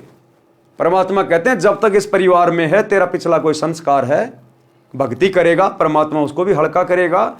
और एक इंसान होने के नाते प्यार प्रेम से, बुद्धि विवेक का इस्तेमाल करके तू भी शांति से रह, दूसरे को भी शांति से जीने दे, और एक अच्छे से अपना टाइम पास करके और मुख्य अपनी भक्ति करके और सतलोक चलने की तैयारी कर। ये परिवार तेरी भक्ति में एक प्रकार से सहायक है। अगर प्यार प्रेम से रहेगा, घर वाले बढ़िया खाना देंगे, तेरे कपड़े धोएंगे, तू उनके लिए काम धंधा कर, 2 पैसे उनको कमा के दे, उनका भी काम चल रहा है, तेरा भी काम चल रहा है, और ज्यादा ज्यादा भक्ति करके यहां से निकल। परंतु उसकी अंतरात्मा ये मानती थी कि ये मेरा घर परिवार नहीं है, मेरा परिवार तो ऊपर है, मैंने ऊपर अपने परिवार में जाना है, ये मेरा संसार नहीं है। वह जब युवा हो जाता है तो हाथियों के झुंड पर झपट्टा मारता था, 4 हाथियों को चारों पंजों से उठाता था, तथा एक हाथी को चोंच से पकड़कर उड़ जाता था, अपने परिवार के पास चला जाता था, साथ में उनके लिए भोजन भी ले जाता था। कबीर परमेश्वर जी ने सटीक उदाहरण बताकर भगत को मार्गदर्शन दिया है कि आप इस संसार के स्थायी वासी नहीं है। गुरुदेव ने सृष्टि रचना बता के सारा भेद खोल दिया। साहेब ने भेद दिया सब खोल अपनी सतलोक राजधानी का, कि बच्चों ये काल का 21 ब्रह्मांड तुम्हारा स्थायी घर नहीं है, ये तो जेल है, सतलोक की जेल। जो सतलोक में गलती करता है उसको यहाँ पर सजा मिलती है, इसलिए तुम यहाँ सजा भोगने के लिए आए हो, ये तो जेल है। और जेल में वो सुख, वो आनंद नहीं हो सकता जो घर में होता है। इसलिए अब अपने घर चलो सतलोक। आपको ये छोड़कर जाना है, आपका परिवार ऊपर सतलोक में है, आप इस पृथ्वी के ऊपर गिरे हो। तत्व ज्ञान प्राप्त भगत के मन की दशा उस अनल पक्षी के बच्चे जैसी होनी चाहिए। जब तक सतलोक जाने का समय नहीं आता तो सांसारिक व्यक्तियों के साथ मिलकर शिष्टाचार से रहो, यानी अपने मतलब से मतलब रखो। जबरदस्ती का भाईचारा नहीं निभाना कि उनकी धर्मशाला बनवा दूं, उनका स्टेडियम बनवा दूं, वो मेरे गले में माला डालेंगे, मेरे मान सम्मान करेंगे, ये नहीं। जमीन में गाड़े जाओगे, जमीन में। प्यार प्रेम और शिष्टाचार का मतलब है अपने मतलब से मतलब रखो, जबरदस्ती किसी के अंदर मत घुसना। कोई सामने से आ रहा है, प्यार प्रेम से बोलो, झुक के नमस्कार कर लो। फालतू में उठना बैठना नहीं, एक दूसरे की निंदा चुगली नहीं करनी, फालतू का भाईचारा नहीं निभाना। परमात्मा कहते हैं दुनिया से ती दोस्ती पड़े भजन में भंग, एका एकी राम से या साधु के संग। सुनिए कबीरा, दुनिया से ती दोस्ती ओए भजन में भंगे, एका एकी राम से है कै साधु के संगे। बिना सत्संगी के पास बैठने में भी आपको पाप लगेगा, आपका भजन भंग हो सकता है। तो इसलिए बताया, या तो अपने सत्संगी दौरे जा बैठे या फिर अपना नाम पर ला गया रहे। अगर आप किसी दूसरे के पास बैठोगे हुक्का पाड़ पे, तो जानते ने कहा लो पी लो मेरे यार, तो उन्होंने कहेगा ना मन तो छोड़ दिया। क्यों, क्या हो गया भाई, नाम ले लिया, ओ तुरे सोचू खा कर बिल्ली ने कहा आज करण चाली, यानी 36 ताने मारेगा, और फिर नो कहा भाई काल न तो दरवट्टी भी छुटवाओगे तेरी, यो नारा सत्संग देखा। तो आपके मन में विक्षेप हो सकता है, 1 दिन में, 2 दिन में, 3 दिन में तो जरूर अपना रंग वो चढ़ा के मानेगा। तो इस करके उड़ा बैठे नहीं उस दौरे, अपना सत्साहिब कर उठ कर चलता बना। कोई प्रेमी दौरा बैठे, प्रेमी नहीं है तो अपनी कैसेट ला ले, कैसेट भी नहीं है तो अपना नाम सुमन लाग जा, खेत में चला जा, घूमे जा, भजन करें जा, अपना डोला पर कहंडे जा, वैसे बैठ कर ले जा, डे के माँ धूप में कोठड़े का गए अपनी चारपाई ना के। तो कहते हैं कबीरा रसरी पाँव में केसो वै सुख चैन, यो श्वास नंगारा कूच का तेरा बाज रहा दिन रहने। तो इस प्रकार भाई और बहनों, हमने गुरुदेव के प्रत्येक वचन को आधार बनाकर और भक्ति मार्ग पे सावधानी से चलना है। चलते समय इनमें कोई लगाव नहीं रहना चाहिए। अब चलते समय लगाव तो उस समय नहीं बनेगा जब हम जीते जीव कोई विशेष लगाव नहीं बनाएंगे। कोई हमारा बेस्ट फ्रेंड नहीं होगा तो चलते समय बेस्ट फ्रेंड याद आएगा नहीं। भगत का कोई फ्रेंड होता ही नहीं। बच्चों में, बेटा बेटी में, पोता पोतियों में हमारा कोई विशेष मोह ममता नहीं होगी तो चलते समय कोई विशेष लगाव बनेगा नहीं। और बेटा बेटियों में उलझा रहा, उनको मास्टर हेडमास्टर बनाने की चिंता में लगा रहा, पोता पोतियों को चिपका के रहता है छाती से 24 घंटे, हाय मेरा लल्ला, हाय मेरा पिल्ला। भाई वो लल्ला पिल्ला अंत समय में यहीं पे उलझा के रख लेंगे। तेरी जिम्मेदारी है बुढ़ापे में उनको खिला, धूप में बैठ के आराम से। अब खिलाएगा नहीं तो तेरे को टुकड़े नहीं मिलेंगे, तो बस उनको खिला, वो मजदूरी कर, नौकरी कर, उनको चुम्मा चाटी ज्यादा मत कर, आवश्यकता से ज्यादा उनको सिर पे मत चढ़ा। ये लल्ला पिल्ला अंत में यही रोक के रख लेंगे। तो परमात्मा कहते हैं अपनी जिम्मेदारियों तक सीमित रहो, बाकी अपना सुरती अपने परमात्मा में रखो। चलते समय इनमें कोई लगाव नहीं रहना चाहिए।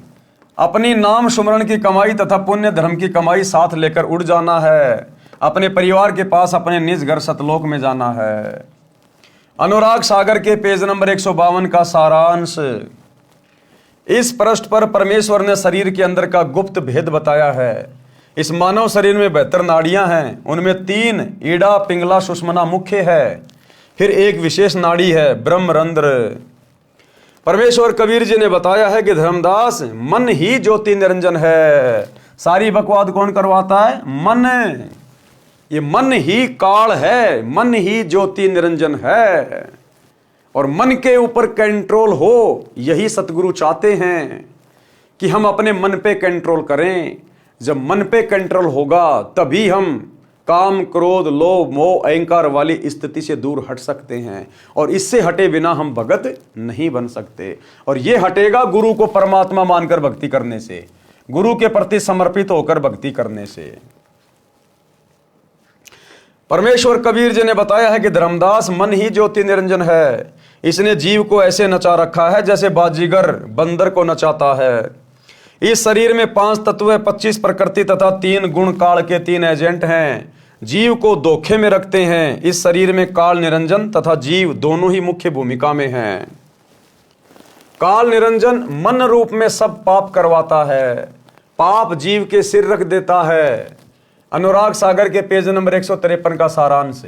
काल ने ऐसा धोखा कर रखा है कि जीव परमेश्वर को भूल गया है। लेकिन भाई हमें तो गुरुदेव ने समझा दिया।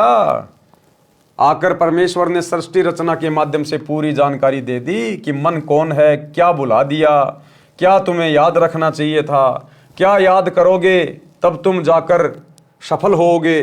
मन कैसे पाप पुण्य करवाता है। मन ही काल कराल है, यह जीव को नचाता है। सुंदर स्त्री को देखकर उससे भोग विलास करने की उमंग मन में उठाता है। मन में गंदी भावना, अश्लील भावना कौन उठाता है? मन।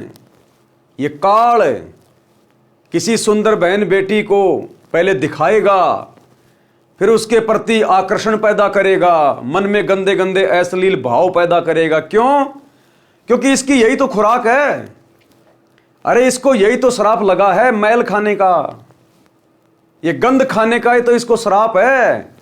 तो ये हमसे अपना भोजन तैयार करवाता है, हमारे अंदर ये नकारात्मक विचार पैदा करेगा, हमारे अंदर ये कुविचार पैदा करवाएगा अपनी खुराक तैयार करवाने के लिए। ये किसी को मान बढ़ाई में डाल देगा, जीव बड़ा खुश होगा, फूल जाएगा, वो भी इसकी खुराक तैयार हो रही है। वो मान बढ़ाई, वो वासना, वो भी इसकी खुराक तैयार हो रही है। किसी बहन बेटी को देखकर मन में गंदे विचार आते हैं, उसके साथ में गलत हरकत करने की सोचता है, वो मैल जमा हो गया, वो गंदी वासना, वो इसकी खुराक है। कोई दुख में बहुत ज्यादा दुखी हो गया, वो दुख भी वासना है। इसलिए परमात्मा कहते हैं भगत ने हर समय समभाव में रहना चाहिए, लाभ में, हानि में, दुख में, सुख में। अगर आप दुख में दुखी हो गए तो भी आप काल की खुराक तैयार कर रहे हो, सुख में अगर मान बढ़ाई में आ गए तो भी आप काल की खुराक तैयार कर रहे हो। मन में गंदे विचार, नकारात्मक सोच आ गई तो भी काल की खुराक है। किसी से राग द्वेष ईर्ष्या निंदा चुगली तो भी काल की खुराक है। इसलिए गुरुदेव कहते हैं भगत ने जीवित ही मर जाना चाहिए, तो खुराक तैयार होगी नहीं। अपनी भक्ति में मन लगाना चाहिए तो खुराक तैयार होगी नहीं। सुंदर स्त्री को देखकर उससे भोग विलास करने की उमंग मन में उठाता है। स्त्री भोग कर आनंद मन यानी काल निरंजन ने ले लिया, पाप जीव के सिर रख दिया। अब ये काल श्री कृष्ण जी में प्रवेश करके उन 1008 औरतों के साथ में संभोग किया करता था, उन गोपियों के साथ में संभोग किया करता था, कुब्जा के साथ में संभोग किया। तो वो आनंद तो ले लिया इस काल ने, मन ने, और वो पाप कर्म धर दिए श्री कृष्ण जी के सिर पे। अब वो भोगेगा। वर्तमान में सरकार ने सख्त कानून बना रखा है, यदि कोई पुरुष किसी स्त्री से बलात्कार करता है तो उसको 10 वर्ष की सजा होती है। यदि नाबालिग से बलात्कार करता है तो आजीवन कारागार की सजा होती है। आनंद 2 मिनट का मन की प्रेरणा से तथा दुख पहाड़ के समान। इसलिए पहले ही मन को ज्ञान की लगाम से रोकना हितकारी है। लेकिन भाई कोई कितनी बात बना लो, ये मन रुकेगा सतगुरु रामपाल जी की भक्ति से। दूसरा भाई चाहे ब्रह्मा विष्णु महेश की गोद में जाके बैठ जाना, उनका बेचारों का खुद का मन ही उनके वश में नहीं है। तुम्हारा मन कहां से शांत कर देंगे? ये मन रुकेगा उसकी शरण में जाने से जो मन के अधीन नहीं है। मन जिसका गुलाम है, तो ये मन सतगुरु रामपाल जी भगवान का गुलाम है, उसका नौकर है। इस समर्थ की शरण में आने से इस मन के ऊपर अंकुश लगता है। अनुराग सागर के पेज नंबर 154 का सारांश है। पराये धन को देखकर मन उसे हड़पने की प्रेरणा करता है, चोरी करके जीव को दंड दिलाता है, पर निंदा पर धन हड़पना ये पाप है। काल इसी तरह जीव को कर्मों के बंधन में फंसा कर रखता है। संत से विरोध तथा गुरुद्रोह ये मन रूप से काल ही करवाता है, जो घोर अपराध है। निरंजन चरित्र काल का जाल। परमेश्वर कबीर जी ने बताया है कि धर्मदास, मैं तेरे को धर्म यानी धर्मराय काल का जाल समझाता हूं। काल निरंजन ने श्री कृष्ण में प्रवेश करके गीता का ज्ञान दिया, उसको कर्म योग उत्तम बताकर युद्ध करवाया, ज्ञान योग से उसको भ्रमित किया। अर्जुन तो पहले ही नेक भाषा बोल रहा था, जो ज्ञान था, कह रहा था कि युद्ध करके अपने ही कुल के भतीजे भाई साले ससुर चाचे ताऊ को मारने से अच्छा तो भीख मांगकर निर्वाह कर लेंगे। मुझे ऐसे राज्य की आवश्यकता नहीं जो पाप से प्राप्त हो। उसको डरा धमकाकर युद्ध करवाकर नरक का भागी बना दिया। ज्ञान योग का बहाना कर कर्म योग पर जोर देकर महापाप करा दिया। अनुराग सागर के पेज नंबर 155 का सारांश। धर्मदास जी ने प्रश्न किया कि हे प्रभु, आपने काल जाल समझाया, अब यह बताने की कृपया करें कि जीव को आपकी प्राप्ति के लिए क्या करना चाहिए। कि हे परमात्मा, हे गुरुदेव, आपने काल का जाल तो समझा दिया कि यह कैसे कैसे मन के माध्यम से जीव को ठगता है। अब यह भी बताओ कि परमात्मा की प्राप्ति के लिए, पूर्ण मोक्ष प्राप्ति के लिए भगत को किस प्रकार से भक्ति करनी चाहिए, भगत के क्या लक्षण होने चाहिए, क्या उसका स्वभाव होना चाहिए। सतगुरु कबीर जी वचन। तो गुरुदेव भगवान ने क्या बताया? भगत के 16 गुण अर्थात आभूषण, रियल आभूषण, रियल गहने वो हैं जो गुरुदेव अब भगत के 16 गुण बताने जा रहे हैं। हमने उन गुणों को अपने ऊपर धारण करना है। वो हमारे रियल आभूषण हैं। ये सोने चांदी के आभूषणों से हमारा काम नहीं बनेगा, उल्टी हमारी बात बिगड़ जाएगी। जो रियल आभूषण हैं हमने उनको धारण करना है। परमेश्वर कबीर जी ने कहा कि हे धर्मदास, भवसागर यानी काल लोक से निकलने के लिए भक्ति की शक्ति की आवश्यकता होती है। परमात्मा प्राप्ति के लिए जीव में 16 लक्षण अनिवार्य हैं। 16 लक्षण अनिवार्य हैं अगर मोक्ष प्राप्त करना है तो। अब ये 16 लक्षण क्या हैं, 16 आभूषण क्या हैं जो अनिवार्य बता दिए, यानी कंपलसरी हैं। इनके बिना बात बनेगी नहीं। इनको आत्मा के 16 श्रृंगार भी कहा जाता है। नंबर 1 ज्ञान, विवेक, सत्य, संतोष, प्रेम भाव, धीरज, निर्शोधा, दया, अक्षमा, शील, निष्कर्मा, त्याग, वैराग, शांति निज धर्मा, भक्ति कर निज जीव उबारे, मित्र सम सबको चित धारे। भावार्थ, परमात्मा प्राप्ति के लिए भगत में कुछ लक्षण विशेष होने चाहिए। ये 16 आभूषण अनिवार्य हैं। नंबर 1 तत्व ज्ञान। तत्व ज्ञान यानी गुरुदेव भगवान के द्वारा दिए गए ज्ञान को उनकी मर्यादा में रहकर अपने ऊपर धारण करे, उसका अनुसरण करे, गुरुदेव की प्रत्येक आज्ञा में चले, सांसारिक भाव में ना चले। विवेक, उस ज्ञान को अपने ऊपर उसी समय धारण कर पाएंगे जब हम बुद्धि विवेक का इस्तेमाल करेंगे, सोच समझ कर चलेंगे, मन की चाल को समझेंगे।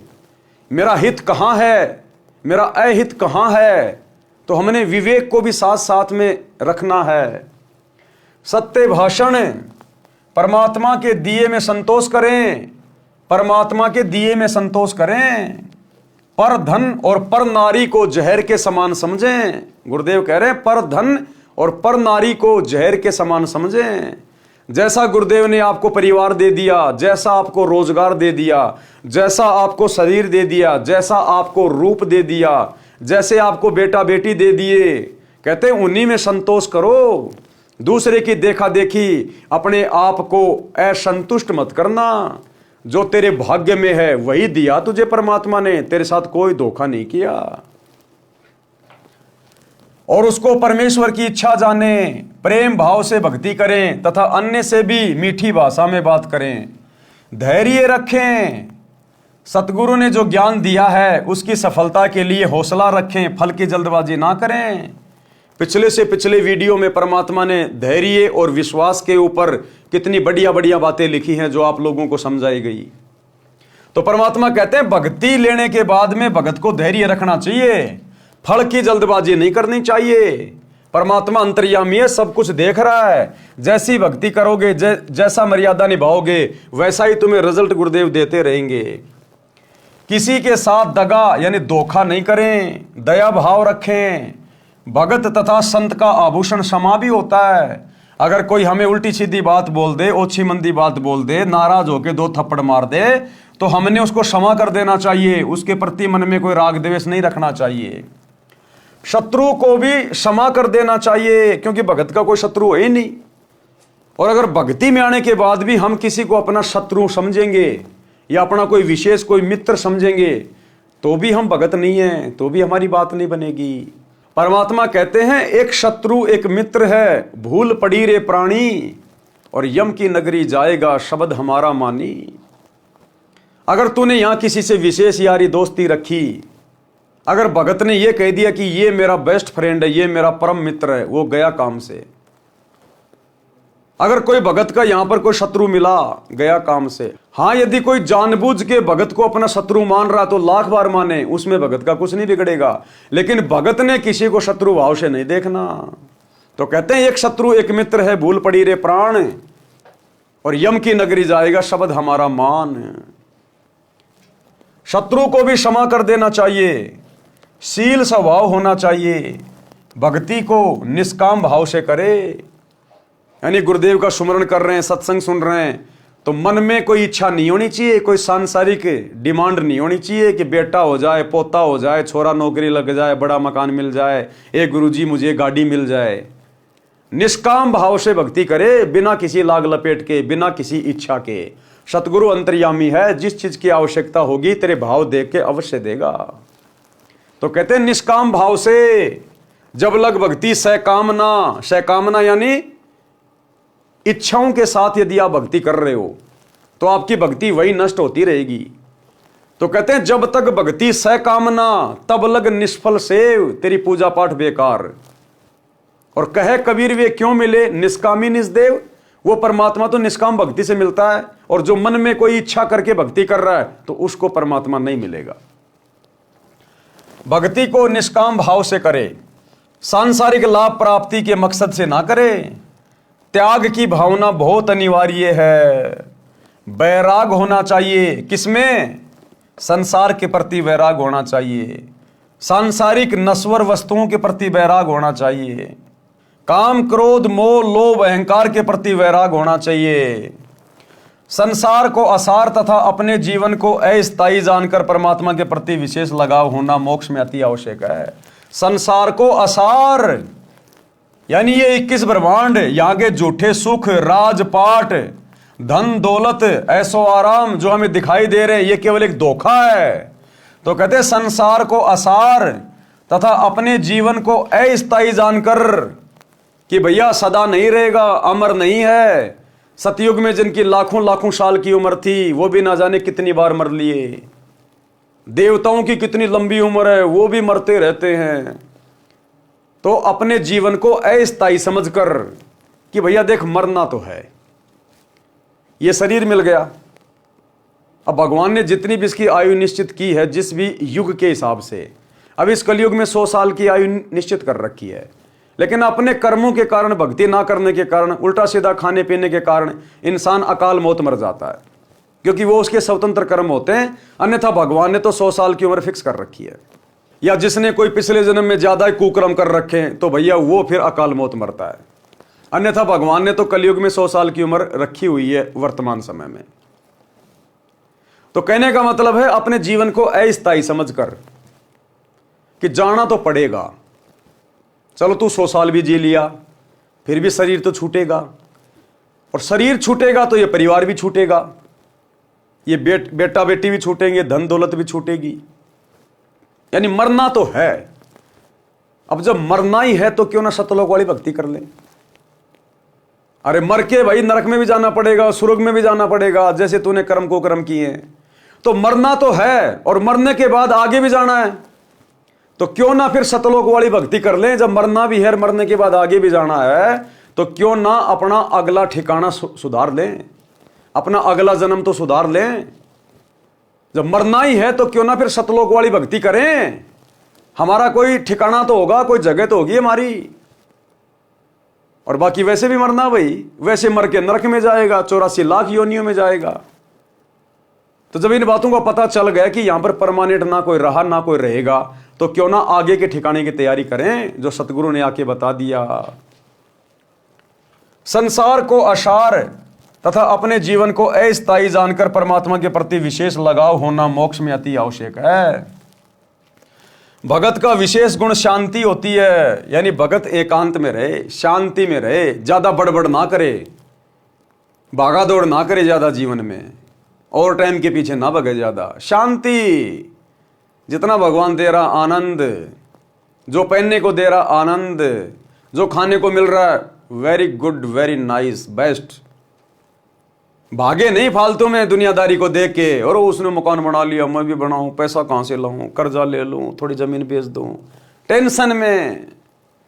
कहते हैं शांति में रहो, शांति में। रंका और बंका की तरह, चाहे झोपड़ी हो, शांति में। झोपड़ी जल भी जाए तो झोपड़ी की तरफ मत देखो, पेड़ के नीचे बैठ के गुरु जी का भजन करो, स्मरण करो। ऐसी शांति चाहिए भगत को, तब जाकर भगत उस शांत स्थान पर जाएगा। भगत का विशेष गुण शांति होती है, यह भी अनिवार्य है। भक्ति करना यानी भक्ति करके अपने जीव का कल्याण कराए। और 16 नंबर, प्रत्येक व्यक्ति के साथ मित्र के समान व्यवहार करना चाहिए। मित्र के समान यानी प्यार प्रेम से बोलना चाहिए, ठंडे दिमाग से रहना चाहिए, सुख दुख में एक दूसरे का साथी बन के रहना चाहिए, लेकिन लगाव नहीं लगाना चाहिए। ये उपरोक्त गुण होने के पश्चात सतलोक जाया जाएगा। क्लियर कर दिया परमात्मा ने भाई कि जब तक ये 16 आभूषण, ये 16 भक्ति के गुण भगत अपने ऊपर धारण नहीं करेगा, अर्थात इस प्रकार से यदि अपना जीवन नहीं जिएगा तो भाई सतलोक नहीं जा पाएगा। ये सतगुरु के वचन हैं। तो भैया चाहे आज कर लो, चाहे 10 साल बाद कर लो, चाहे गुरुजी के जाने के बाद कर लो। अब गुरुजी के जाने के बाद करोगे तो भैया फिर यहीं धक्के खाते रह जाओगे। तो कहते समझा है तो सिर धर पांव, बहुर नहीं रे ऐसा दाव। काल करे सो आज कर, आज करे सो अब। अले पल में परले हो जाए भाई, फिर करेगा कब? तो कहते हैं तुरंत लग जाओ, अपने आप को ऐसा बनाने का प्रयास करो गुरुदेव के आशीर्वाद से, ज्ञान आधार से। और ये सारे लक्षण भाई और बहनों आपको केवल 7 संगतियों में दिखाई देंगे। इन सतलोक आश्रमों में आपको इनकी छींट भी दिखाई नहीं देगी, छींट भी। वहां तो पेट्रोल है, पेट्रोल। और पेट्रोल को यदि आप जी माचिस दिखाओगे तो भड़केगा।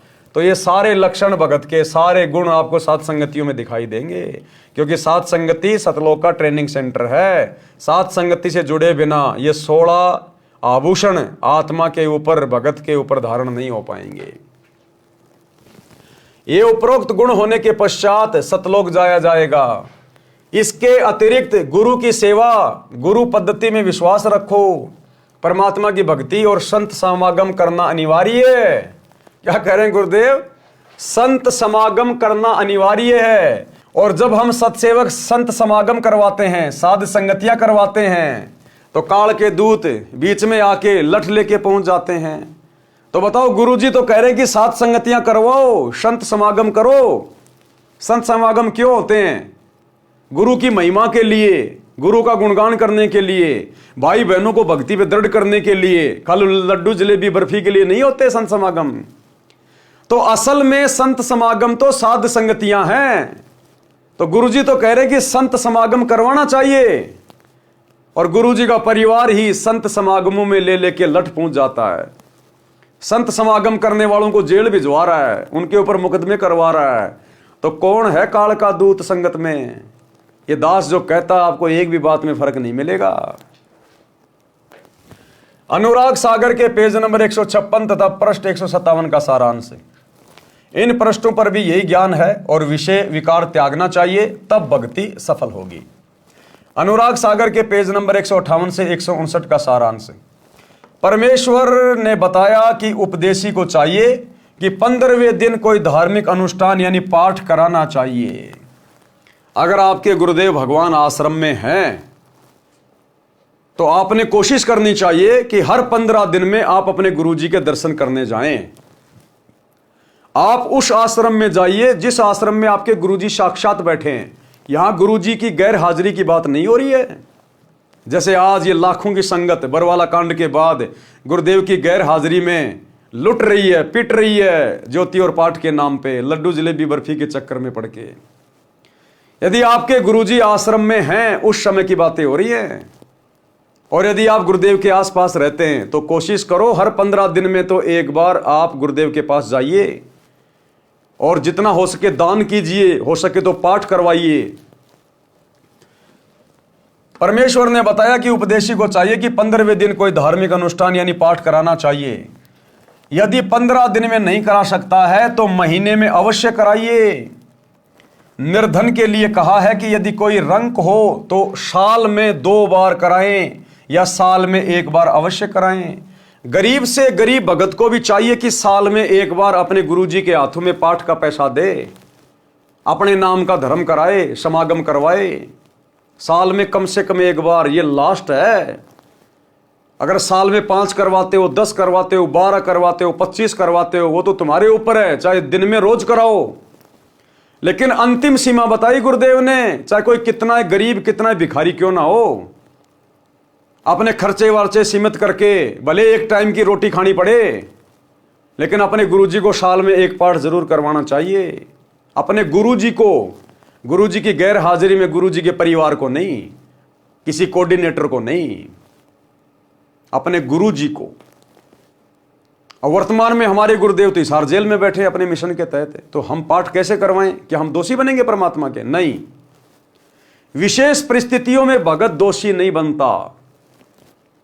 हम तो चाहते हैं पाठ करवाना, अपने गुरुजी के दर्शन करना, लेकिन मजबूरी है, हमारे गुरुदेव हिसार जेल में बैठे हैं अपने मिशन के तहत।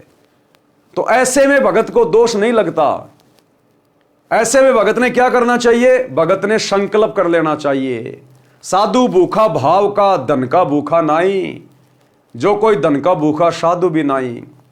अरे ये कबीर परमात्मा सतगुरु रामपाल जी भगवान, जिनके आधे बाल पे पूरी सृष्टि नहीं है, जिसने 21 ब्रह्मांड के स्वामी ज्योति निरंजन को भीख में दे रखे सारे ब्रह्मांड, वो क्या हमारे पाठ का भूखा है क्या?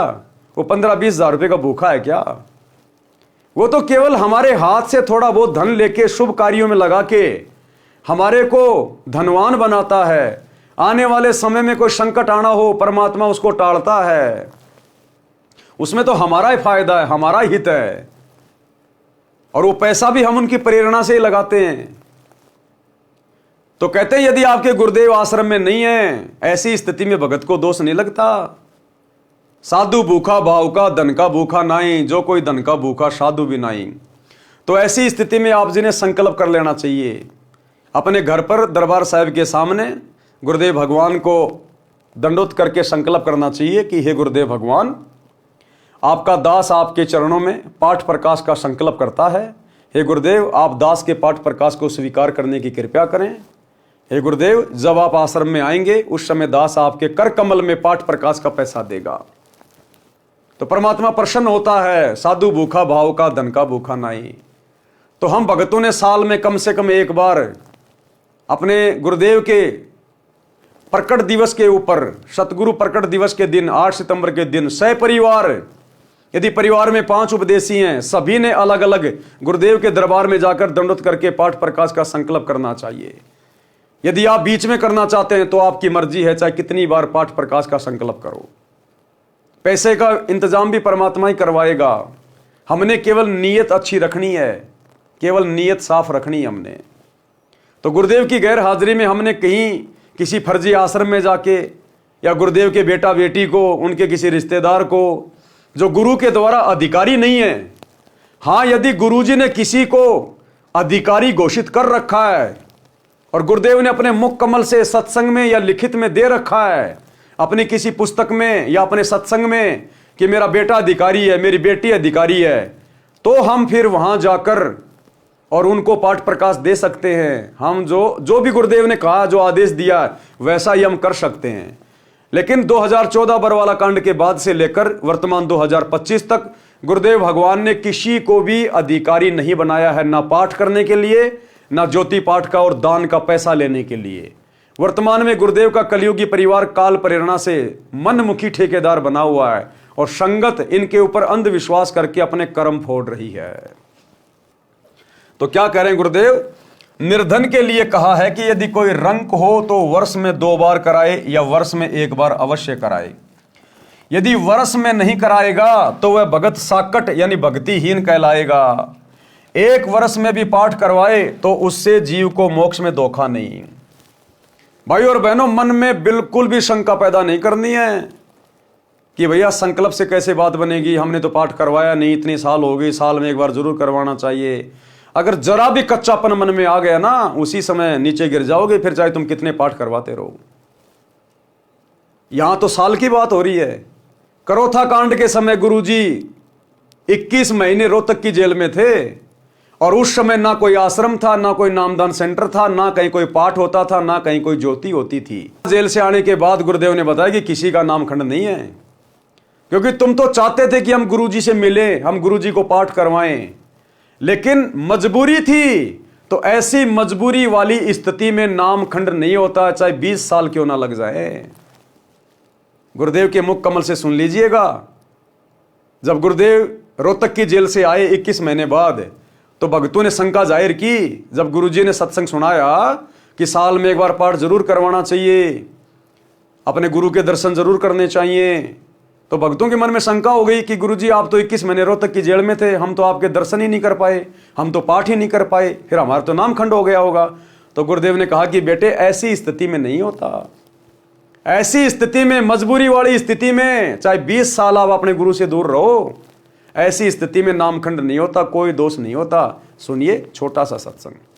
तो 1 साल में कोष अवश्य पहुंचना चाहिए। अब यहां भक्तों के शंका आती है कि गुरुजी अब 1.25 वर्ष तक अज्ञात रहे, दर्शन नहीं हो सके, तो क्या हम हमारे ऊपर, क्या हमारा जो नाम तो फिर खंड नहीं हो गया है? ऐसा कुछ नहीं है। ये लीला परमात्मा की है। जैसे कोई एक्सीडेंट हो जाता है और वही उसमें टांग टूट जा, प्लास्टर बांधे रहना पड़ता है और चारपाई पे लेटा पड़ा रहना होता है। लेकिन जब ठीक हो जाए, जब थोड़ा ही पड़ा रहना है, फिर तो काम करे, घूमे, फिर अपने सारे कार्य सुचारू करे। तो ये कोई लीला है परमात्मा की, इनमें ऐसा कोई दोष नहीं आता। क्योंकि आप तो रो रहे थे, आप गुरु जी से दूर नहीं थे, आपकी आत्मा तड़फ रही थी। और उन नादान लोगों ने स्वयं भी पाप कमा लिया, जिन्हें हमारा विरोध करके ये ऐसा झूठा केस बनाकर परमात्मा के कुत्तों को सजा, उन्होंने हमारे को प्रताड़नाएं दी है, जेल में डाला। अब मुझे इस बात का डर है कि उन गेला के बनेगी। तो भाई और बहनों, हमने हर स्थिति में भक्ति मार्ग पर ज्ञान को आधार बना के चलना है। अपने कोऑर्डिनेटर के कहने से, गुरुजी के बेटा बेटी के कहने से, कोई पीला पर्चा निकाल देने से हमने झुकना नहीं है। ये काल हर प्रकार से षड्यंत्र कर रहा है। इस समय ये परीक्षा का समय चल रहा है और सतगुरु बैठकर परीक्षा ले रहा है कि कितने भक्तों ने मेरे ज्ञान को आधार बनाया है और कितने अभी भी गांधारी की तरह आंखों पे काली पट्टी बांध के चल रहे हैं। कबीर नाम श्रद्धा से जपें, कबीर नाम श्रद्धा से जपें। कौन सा ये कबीर नाम? जो कबीर परमात्मा सतगुरु रामपाल जी ने हमें जो दीक्षा दे दी है, वो है कबीर नाम। कबीर नाम श्रद्धा से जपें, यानी गर्व के साथ कबीर जी का नाम लें, शर्म नहीं करें कि यह भी कोई परमात्मा का नाम है। ऐसे कहने वालों से डरे नहीं, शर्मावे नहीं, इनके साथ साथ तेरा धर्मदास का नाम भी आदर से कहे। भावार्थ है कि आदरणीय धर्मदास के साथ परमात्मा रहे। उनको शतलोक लेकर गए, अपना यथार्थ परिचय दिया। धर्मदास जी ने अपनी आंखों देखा, कानों परमेश्वर से सुना।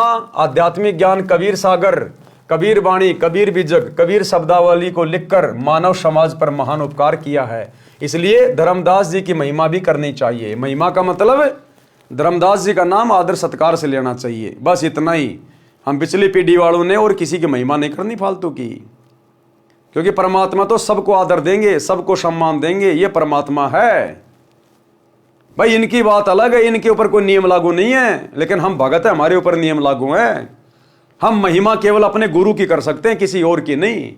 बाकी धर्मदास की कथा है, मीराबाई की कथा है, वो कथा पढ़ना एक अलग बात है, लेकिन वैसे हमने महिमा केवल अपने गुरु की करनी है। भगत को चाहिए कि भक्ति साधना तथा मर्यादा का पालन अंतिम श्वास तक करे। क्या? भक्ति साधना, यानी जो नाम, जो तीनों समय की आरती जो गुरुदेव ने दे दी, वो अंतिम श्वास तक करनी है, किसी के दबाव में आके छोड़नी नहीं है।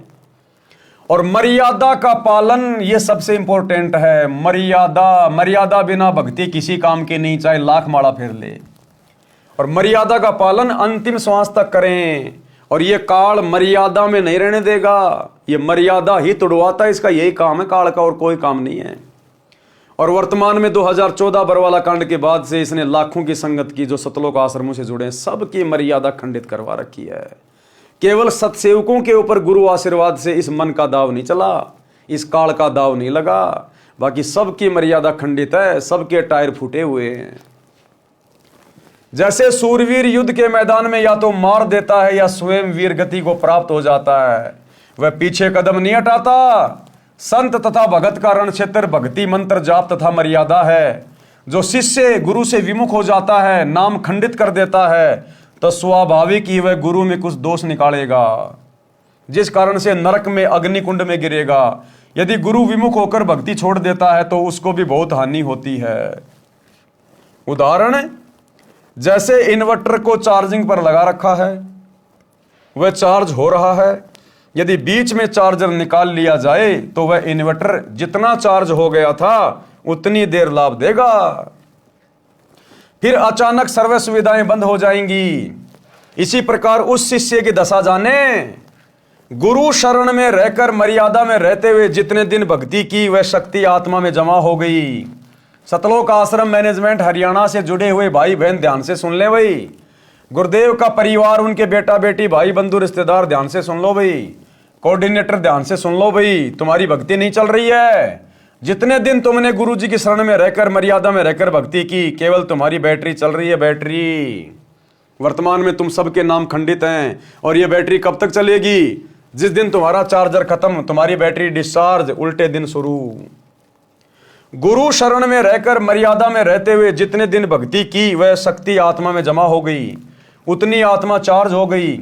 जिस दिन गुरु जी से विमुख हो गया, और गुरु जी की जिस दिन मर्यादा टूट गई उसी दिन गुरु विमुख हो गया, उसी दिन से भक्ति की शक्ति आनी बंद हो जाएगी। यदि गुरु विमुख, गुरु से विरोध करके गुरु त्याग देना होकर भी उसी गुरु द्वारा बताई गई साधना मंत्र आदि करता है तो कोई लाभ नहीं होता।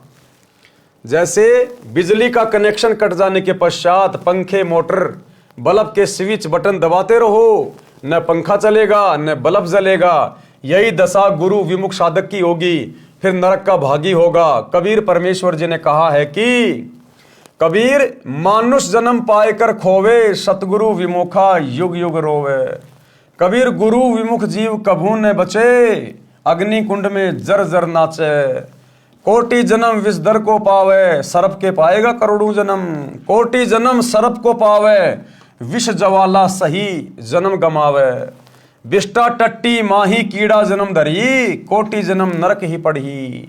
भावार्थ, गुरु को त्याग देने वाला जीव बिल्कुल नहीं बचेगा। भाई जो गुरु को परमानेंट ही छोड़ के चला गया उसका तो धरती पे क्या, कहीं किस ब्रह्मांड में ठिकाना नहीं है। कहीं भी नरक स्थान पर अग्नि के कुंडों में जल बल यानी उबल उबल कर कष्ट पाएगा, वहां अग्नि के कष्ट से नाचेगा यानी उछल उछल कर अग्नि में गिरेगा। फिर करोड़ों जन्म विषधर यानी सांप की जूनी शरीर प्राप्त करेगा। सर्प के अंदर के विष की गर्मी बहुत परेशान करती है। गर्मी के मौसम में सर्प उस विष की उष्णता से बचने के लिए, शीतलता प्राप्त करने के लिए चंदन के पेड़ के ऊपर लिपटे रहते हैं। फिर वही गुरु विमुख यानी गुरुद्रोही बिष्टा टट्टी गुहा में कीड़े का जन्म प्राप्त करता है। इस प्रकार गुरु से दूर गया प्राणी महाकष्ट उठाता है। तो भाई कभी शौपन में भी मत सोचना अपने गुरु जी से दूर होने की, अपने परमात्मा सतगुरु रामपाल जी से विमुख होने की कभी शौपन में भी मत सोचना, मर्यादा तोड़ने की। इस प्रकार गुरु से दूर गया प्राणी महाकष्ट उठाता है।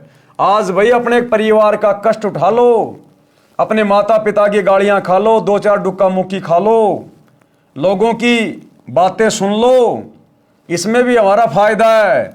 अगर दबाव में आकर, लोक लाज में आकर मर्यादा तोड़कर गुरु से दूर हट गए तो भाई लैट्रीन में कीड़े बनेंगे, फिर वो कष्ट बहुत भयंकर होगा। करोड़ों जन्म सांप के पाएंगे, वो कष्ट फिर सहा नहीं जाएगा। आज तो सहन कर लेंगे दो चार थप्पड़ मुक्के, लेकिन फिर अगर आज गुरु जी से विमुख हो गए तो आगे के जन्म क्या होंगे, 84 लाख योनियां, वो सहन नहीं हो पाएगा फिर। इस प्रकार गुरु से दूर गया प्राणी महाकष्ट उठाता है। यदि गुरु नकली है तो उसको त्याग कर पूर्ण गुरु की शरण में चले जाने से कोई पाप नहीं लगता। कबीर गुरु दयाल तो पुरुष दयाल, क्योंकि गुरु खुद ही पुरुष होता है, इसलिए गुरु दयाल तो पुरुष दयाल, यानी गुरु राजी तो परमात्मा राजी। क्यों? क्योंकि गुरु स्वयं ही परमात्मा होता है। कबीर गुरु दयाल तो पुरुष दयाल, जे ही गुरु व्रत छुए नहीं काल, ऐसे भगत को काल छू भी नहीं सकता। भावार्थ, हे धर्मदास, यदि गुरु शिष्य के प्रति दयाल है, यानी गुरु के दिल में शिष्य की अच्छी छवि है, मर्यादा में रहता है, तो परमात्मा भी उस भगत के ऊपर प्रसन्न है। अन्यथा उपरोक्त कष्ट शिष्य को भोगने पड़ेंगे। पृष्ठ 160 का सारांश। इस पृष्ठ पर कुछ गुरु महिमा है तथा कोयल की चाणक्य नीति का ज्ञान है।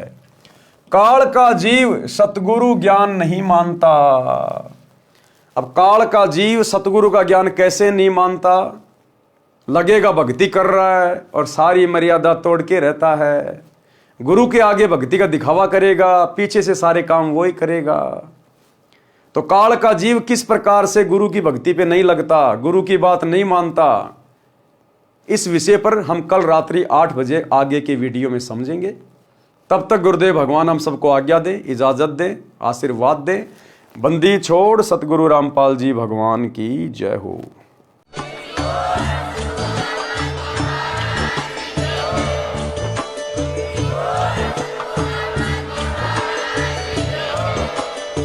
भाई जो गुरु बचन पे डट के कट गे फंद 84 के, कट गे फंद 84 के।